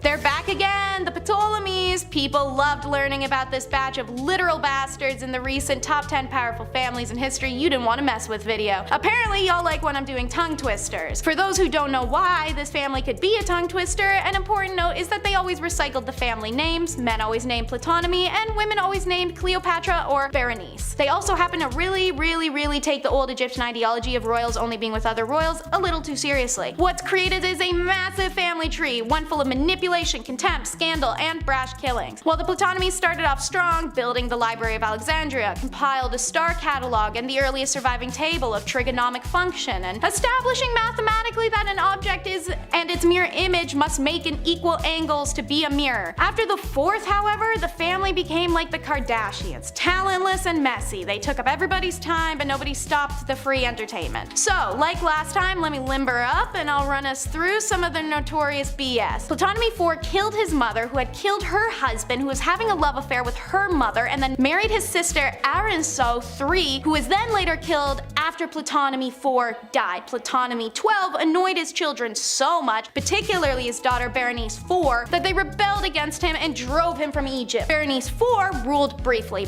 She probably had her sister killed. She certainly had her husband strangled, who wasn't a family member. She was beheaded on the orders of her father. Ptolemy XII. Ptolemy XIV was the younger brother of Cleopatra VII, that's the Mark Antony one, and possibly poisoned by that same sister. Ptolemy VII was then killed by his uncle, the next Ptolemy VIII, at a wedding feast, or he may have been killed by his own father, Ptolemy IV. Scholars disagree. It's so messy, my mouth's so dry. Let's go on to the next one. Our favorite bearded lady was part of this family. It's the Thutmose line. Granddaddy Thutmose I became king after Amenhotep died without an heir. Probably one of the previous monarch's generals. He came to the throne around age 40 and is thought to have ruled for a little over 10 years. Historians have generally described Thutmose II as a frail and ineffectual, just the sort of person that a purposely shrewish Hatshepsut could push around. Public monuments, however, depict a dutiful Hatshepsut standing appropriately next to her husband. Wife to Tut II, Hatshepsut failed in the more important duty of producing a son. So when Thut II died young in 1497, yet again, the throne went to a harem child. Duly named Thutmose III, this child was destined to become one of the great warrior kings of Egypt, but at the time of his father's death, he was too young to take the rule. As widow, Hat became regent leader until Thut came of age. Within a few years, however, she proclaimed herself pharaoh, a vile absurd. And the 7 years past that point, she'd taken up cross-dressing imagery. Once depicted as slim and graceful queen, is now full-blown, flail and crook-wielding king with the broad, bare chest of a man and the pharaoh false beard, but also still long flowing hair and feminine features. Upon Hat's death in 1458, her stepson, then likely in his early 20s, finally ascended to the throne. Thutmose III was a skilled warrior who brought Egypt's empire to the zenith of its power by conquering all of Syria and crossing the Euphrates. The spoils from his many wars made Thutmose III the richest man in the world. His military accomplishments are recorded on the numerous monuments he built himself. Starting off this list, in our number 10 spot, we have the Morgan family. The Morgan dynasty refers to a wealthy and influential American family that made its fortune in the banking industry. The family's patriarch, Junius Spencer Morgan, was born in 1813 and began his career as a banker in Boston. He later moved to London, where he worked for the banking firm George Peabody & Co. and established his own firm, J.S. Morgan & Co. Junius Spencer Morgan's son, John Pierpont Morgan, also known as J.P. Morgan, became one of the most powerful financiers of all time. It is said that during the bank crisis in 1893, J.P. Morgan borrowed 100 tons of gold to the U.S. authorities, which is how he and his family would later go on to control the gold in the USA. He expanded the family's banking empire and played a major role in financing many of the largest industrial and infrastructure projects of the late 19th and early 20th centuries, including the creation of U.S. Steel, General Electric, and International Harvester. There are some pretty dark beliefs that some have about this family that ties to their involvement in both world wars, as well as the fact that members of the family played significant roles in the founding of the Federal Reserve System and the International Monetary Fund. The family's wealth and influence has allowed them to maintain close ties to the political and the social elite. Today, the Morgans still own the biggest family reserve of gold, and rumor has it that it is connected by a tunnel with the New York branch of the U.S. Central Bank.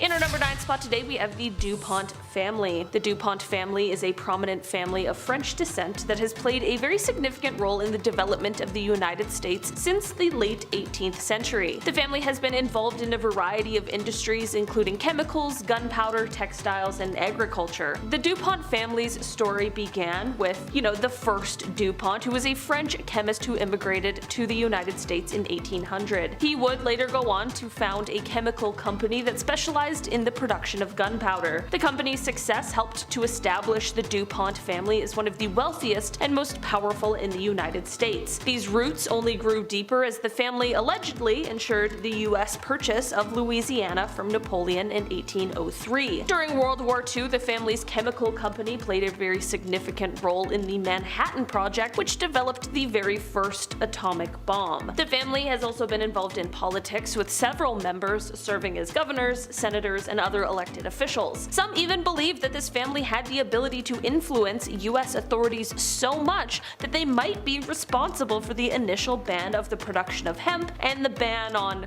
the devil's lettuce in order to protect the production of nylon, which was one of the most important products for the DuPont company. Today, the company is one of the biggest producers of GMO seeds, and they also have founded the Doomsday Treasury, where samples of all plants are held and preserved in the case of an apocalypse. In our number 8 spot today, we have the Rothschild family. The Rothschild dynasty is a very wealthy and influential family that gained prominence in the late 18th and early 19th centuries through their banking and financial activities. The family originated in Frankfurt, Germany, and its founder, Mayer Amschel Rothschild, began his banking career in the 1760s. Apparently, he sent 5 of his sons to financial centers so that the family could be involved in all of the most important places for world finances. The Rothschilds quickly became one of the most powerful banking families in Europe, with branches in major cities such as Paris, Vienna, and London. They financed governments, monarchs, and other wealthy individuals and played a very significant role in the economic and political affairs of many European countries. One of the most notable achievements of the family was their role in financing the British war effort against Napoleon Bonaparte in the early 19th century. The family used their vast network of agents and couriers to get information about the outcome of battles before anyone else, which allowed them to make informed decisions about investments. The Rothschilds also played a key role in the development of the modern banking system, including the establishment of the Bank of England and the introduction of the concept of a central bank. Today, the family remains one of the wealthiest and most influential in the world, with a net worth estimated at several billions of dollars, with some estimating that they manage trillions of dollars worth of money. Some even claim that the Rothschild family controls the world through the US Central Bank Federal Reserve. In our number 7 spot today, we have the Windsor family. The Windsor family is, of course, the current reigning royal family of the United Kingdom. The dynasty was established in 1970 when King George V changed the family name from Saxe-Coburg and Gotha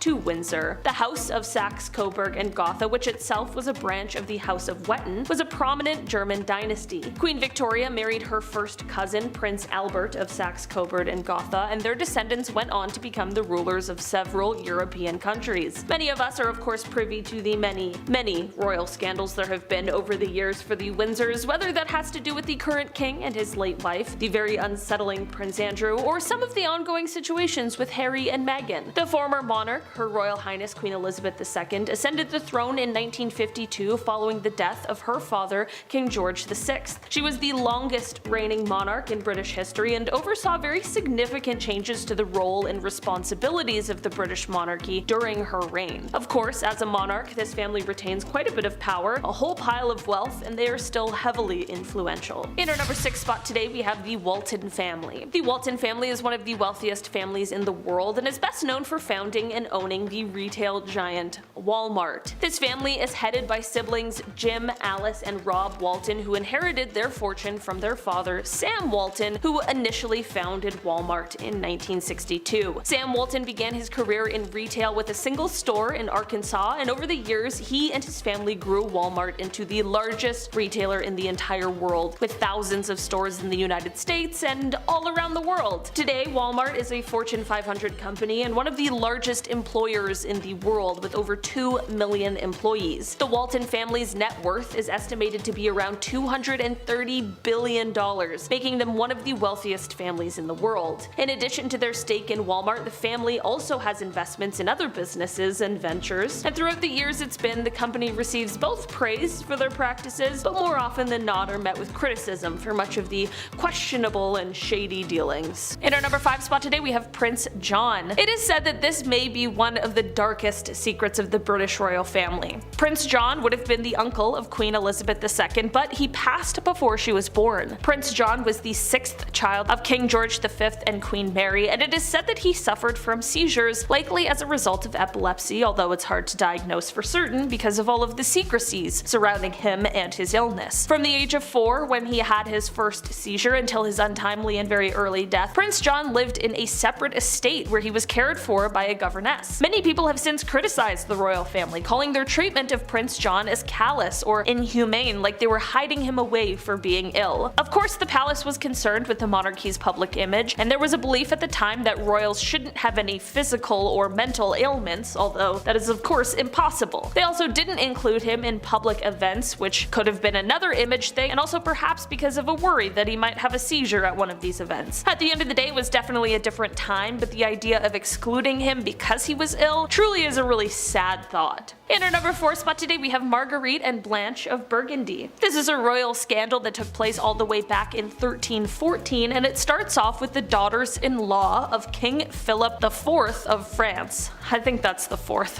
Here's hoping. These young women, Marguerite and Blanche of Burgundy, were accused of having quite a scandalous affair with 2 brothers, Philippe and Gautier. So this already is some hot tea, but apparently when Queen Isabella of England, who is the daughter of King Philip of France, so I guess like sisters-in-law with these ladies, when she heard these stories, apparently she's the one who totally outed their affairs. It was obviously a huge deal, and both of the women admitted to their adultery. This led to them being pretty much erased from public knowledge. They had their hair cut short and they were thrown in a dungeon, and even though Marguerite was meant to be the Queen of France through her marriage, when her husband ascended the throne, she stayed locked in the dungeon until the marriage could be annulled. Little is known about what happened to either of them after this point. However, it is believed that Marguerite passed away in 1315 and Blanche 1326. As for the men in this affair, well, they met quite a gruesome fate that involved the removal of their bits and pieces before their swift execution. In our number 3 spot today, we have the Duggars. Alright, one of the most famous reality TV families, and even before the horrors of this family came to light, they were already a family that had fame due to quite a strange reason. If you're unfamiliar with who the Duggars are, you might be more familiar with the show that they used to have on TLC titled 19 Kids and Counting. Yeah, the show ran on TLC for 7 years until it was cancelled in 2015, and the show featured, well, the Duggar family. The family consisted of parents Jim Bob and Michelle Duggar and their 19 children, 9 daughters and 10 sons, all of whose names begin with the letter J. It was an interesting time, and they seemed like this huge, happy, religious family, but in the years since the cancellation of the show, some horrifying things came to light. Initially, the reason that TLC suspended and then subsequently cancelled the show is because it came to light that the eldest son in the family, Josh, had done some horrible things and acted violently, horrendously, and inexcusably against a number of girls, even some in his own family. Due to the popularity of the show before these serious stories came to light, there was a spin-off show that was created titled Counting On. This show first aired in December 2015 and stayed on the air for a surprising number of years before it was pulled, and the family yet again found themselves in the center of a scandal that had to do with Josh. This time he was caught in possession of a certain kind of tape that no one should have, and that should not even exist at all. I can't say which kind of tape, but just know it's the worst of the worst. These are, of course, some of the worst scandals that have surrounded the family, but truly, it's only a drop in the bucket of the many stories surrounding them. In our number 2 spot today, we have King Juan Carlos. The former King Juan Carlos of Spain, when he first ascended the throne in 1975, was highly looked upon. He was said to be bringing a new age for the country, an age of democracy. His reign lasted for quite a while, but by the time 2014 rolled around, he was forced to abdicate the throne. This was due to a few reasons. Firstly, his public ratings started to plummet after word spread of him being a bit of a womanizer and after an explosive affair, but also because of a lavish elephant hunting trip he took in the middle of an economic collapse. Okay, fair enough, I can see why people were getting their guard up a bit. So the king abdicated the throne in favor of his son Philippe, who sits on it to this day. During this time, however, the scandals in the family weren't only to do with Juan Carlos. In January of 2014, another of his children, his daughter Infanta Cristina, was charged with tax fraud. She has since been acquitted. That happened in 2017, but she was stripped of her title as the Duchess of Palma de Mallorca, and this whole deal had her leaving Spain and moving to Switzerland. The drama doesn't end here, however, because her husband actually was convicted in the case with charges that included embezzlement, fraud, and tax evasion, and he received prison time in 2018. In the end, none of the fraud charges have ever been linked back to the former king, but this entire debacle did cause the former ruler to move out of Spain. With his move came a letter, part of which read, quote, "Guided by the conviction to perform the best service to the Spanish people, their institutions, and you as king, I am communicating my thoughtful decision to move at this time outside of Spain. a decision I make with sadness but with great serenity.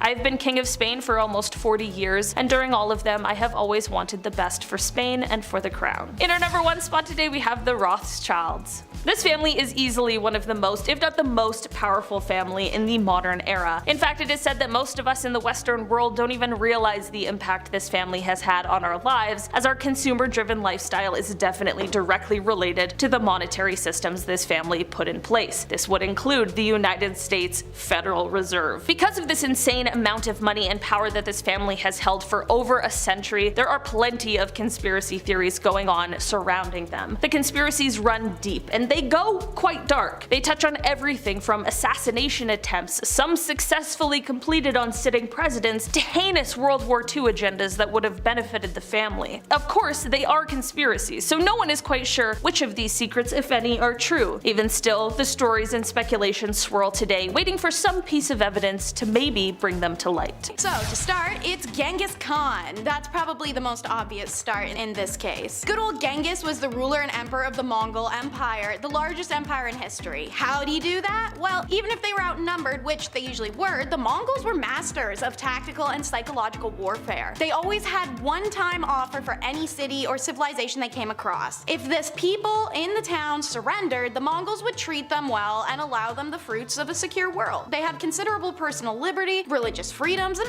overall more rights. Once the Mongols were in power, their land was safe and well controlled. If, however, the people resisted the Mongol advance, they and their cities would feel the full fury of the enraged invaders. The Mongols were violent, decapitating a path from the west shores of the Black Sea to the Pacific. Some experts calculate that fully 11% of the world's population died because of the Mongol expansion. He died in 1227 himself after defeating the Tanguts, and he left his successor and sons to handle everything.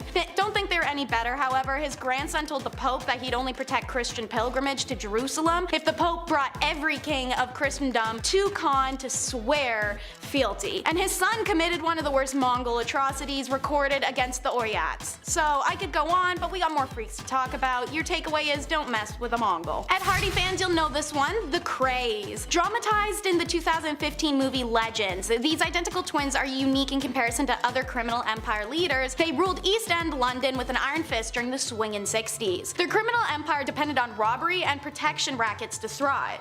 The Krays and their associates would ensure compliance by readily resorting to arson, assault, and killings. The fear they inspired stopped even the most cowardly of snitches from saying a peep. They operated out of a nightclub and they were familiar figures on the street, but the streets are different during the day, and surprising to many, ordinary people who were untouched by the Krays' business interests actually revered them. They acted as a sort of local authority, helping people with their problems, debts, hurtful spouses, or failing homes. They guaranteed safety on the street and delivered it. It wasn't even just the ordinary people that admired the Kray brothers, but celebrities and politicians too. The police arrested them in 1968 after Ronnie's mental decline, caused by his refusal to take medication, led to the operation to make some sloppy mistakes. AKA, he literally killed 2 people at separate public events. 2 occasions, guys. Ronnie was sent to a high-security psychiatric facility due to his instability, but also his homosexuality. Unfortunately, that's how the times were. He died in 1995 while his brother died in 2000, 5 weeks after authorities released him from prison on a compassion ground for his terminal cancer. This Spanish family has lurid tales, but are they fact or are they fiction? The Borgias. Originally from Spain, the family became important in 15th century political and religious world. Caesar, the Borgias patriarch's father, was elected pope in 1492 of the titular church of Santa Maria Nova, making Caesar the archbishop and later the cardinal in 1492. Caesar, however, had no interest in religious vocation. He was better known at the papal court for his hunting parties and amorous liaisons and flashy clothes, rather than meticulous religious observations. On the death of Pedro Luis in 1488, the title of Duke of Granda had been handed past him and gone to his younger brother Juan. When Juan was mysteriously murdered in 1497, the rumor gradually spread that Caesar was the culprit. Ambitious and hungry for yet more power, the family included 2 popes, one of which was Alexander, the father of the famous Lucrezia. Her family was perfectly happy to use her as a pawn in their power plays. She entered into several arranged marriages, each one helped the Borgias extend their grip. She's also what inspired the belief that they really kept it in the family. After retiring to Naples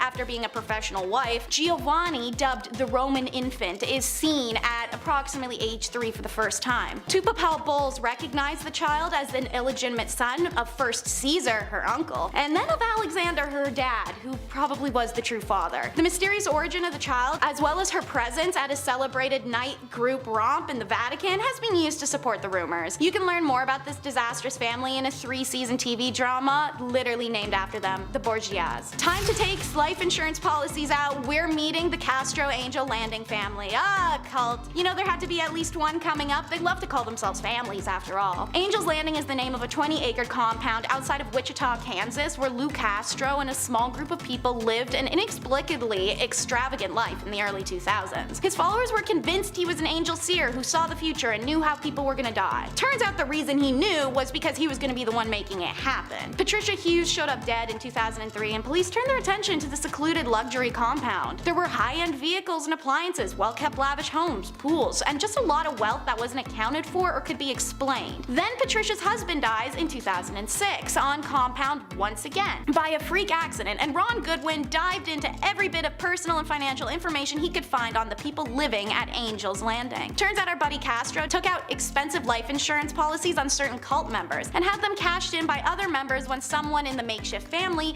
accidentally died. This pattern occurred around every 2 years and for about a decade, unnoticed. Turns out his name wasn't even Lou Castro, but Daniel Perez, a man from Texas with many police reports. Perez was charged with 28 felonies, and in February 2015 he was convicted on all counts and sentenced to 80 years in prison. The cult was later profiled on an episode of Oxygen's Deadly Cults. Next up is Lucky Luciano. We love a fun and flirty nickname, one he earned for success at evading arrest and winning craps games. Lucky was the most powerful chief of American organized crime in the early 1930s and a major influence even from prison and after deportation to Italy. At 10 he was already involved in muggings, shoplifting, extortion. After a 6-month jail sentence when he was a teen, Lucky teamed up with Frank Costello and Mayor Lansky and other young gangs, and later New York's rising crime boss Joe Masseria, who he becomes second-hand man to. In October of 1929, he becomes the rare survivor of a one-way ride when he's abducted by 4 men in a car, beaten, stabbed, had his throat slit from ear to ear, and was left for dead.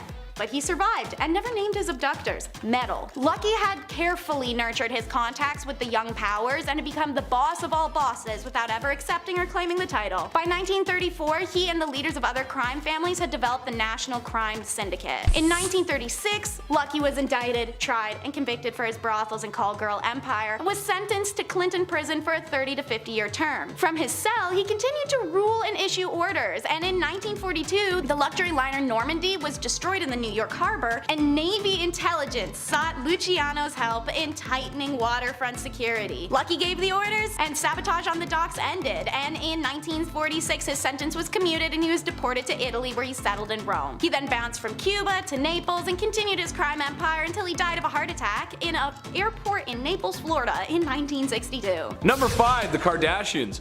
Everybody knows the Kardashians. Everybody and everyone knows that they've had tons of scandals. Kim Kardashian being married to Kanye West is just scandal by proxy. Come on, that guy's crazy. She also had a tape that got out. Not her best moment. Mr. Kardashian was a lawyer on the O.J. Simpson case, where he may or may not have done it. And of course, Kris Jenner married Bruce Jenner, and who's now the fabulous Caitlyn Jenner, and her daughter was in a weird Pepsi commercial this one time, and this whole list could be about them, honestly. Strangely enough, for people who generally don't have talent in Hollywood, they sure get a lot of press. Which at some point is annoying, I'm sure. But be nice, paparazzi, or no Christmas presents. I know Santa Claus, and I'm keeping a list. It's early, but I'm keeping a list this year. Number 4, the Queen. Being the Queen of England is hard, or so I'm told. I mean, it must be kind of nice to sit in a big palace all day, eating cucumber sandwiches, and getting lost in such a big place. I know I would. I would get lost for sure. The royal family, however, are no saints and have their fair share of scandals. Prince Andrew has gotten himself into some trouble in recent tabloids. But for some who don't know, Prince Harry was quite the wild child 20 years ago. A prince on the loose, if you will. Not to mention the whole debacle with Princess Diana. The car accident is a little sus, not gonna lie. Even way back in the day when both world wars were on, there was some minor cover-up to hide the family's German heritage. Kinda hard to fight the Germans when your queens are one of the German. It just doesn't make a lot of sense. As long as there's a crown, there's always gonna be scandal. Number 3, Wally World. That's what my family calls Walmart. I don't know, that's just what we call it. The Walmart family is quite wealthy and tied to the Walmart Corporation, of course. And if you didn't know, Walmart doesn't have a squeaky clean track record. You mean a multi-billion-dollar department store located in over 20 countries around the world hasn't been to every rule and law applied to them? Oh, I'm shooketh. Not to diss Walmart, I love you guys. You got some good deals there, but there's no way anyone at home hasn't heard horror stories about working there. Come on, I know you're like, yeah, you're thinking about it right now, I know you are. On a more heinous note, Walmart's production methods are uncouth, as they use a version of labor I'm not allowed to say on YouTube. But in short, their clothes are cheaply made and then sold at a huge markup. But because the production was so cheap, you can walk in there and buy a shirt for $15 and you feel like you saved. You feel good. Oh, there's a McDonald's. I'm gonna go there later. Nice, it's great. I love capitalism, it's the best. Number 2, the Genovese. Probably the most infamous crime family to ever exist, or ask for protection money. One of the 5 families of New York, the Genovese family were wise guys, good fellas, tough guys, made men, part of the crew, and like Don Rickles said once, probably sat around all day and smelling their guns. I love Don Rickles. It would be difficult to quantify everything the crime family had going for them. What separates the Italian mafia from everyday hoodlums is that they are organized, hence the name organized crime. Profiteering off anything they could, really. Illicit substances, rackets, scams, gambling, and connections everywhere, really. Watch The Irishman. It's on Netflix. It's a good movie. You'll know what I mean. Hey Frank, what do you want to do later, Frank? Number 1, the Clintons. Hillary, don't come in the room. Probably the grooviest president ever to hold office. Bill Clinton was president around the time I was born, so I'm not that familiar with his politics and policies. And when I think of the late 90s, I think of Nintendo 64, Tony Hawk, and MTV, so it would be difficult for me to talk about that in any way, really. Is the Clinton family a bunch of wealthy American leaders who have some ill-gotten gains and email deleters? Yes, most likely, but you all know why this is number 1, don't you? Did you really think that me, Big Chetty, was going to talk about Clinton and not talk about his impeachment? Being one of only 3 presidents to have that process fully started. Interesting, I didn't know that. What were you guys thinking about? What were you talking about? There's nothing else he did wrong, right? He's innocent, he's good. Who? Monica Lewinsky? Who's that? She did what with his what?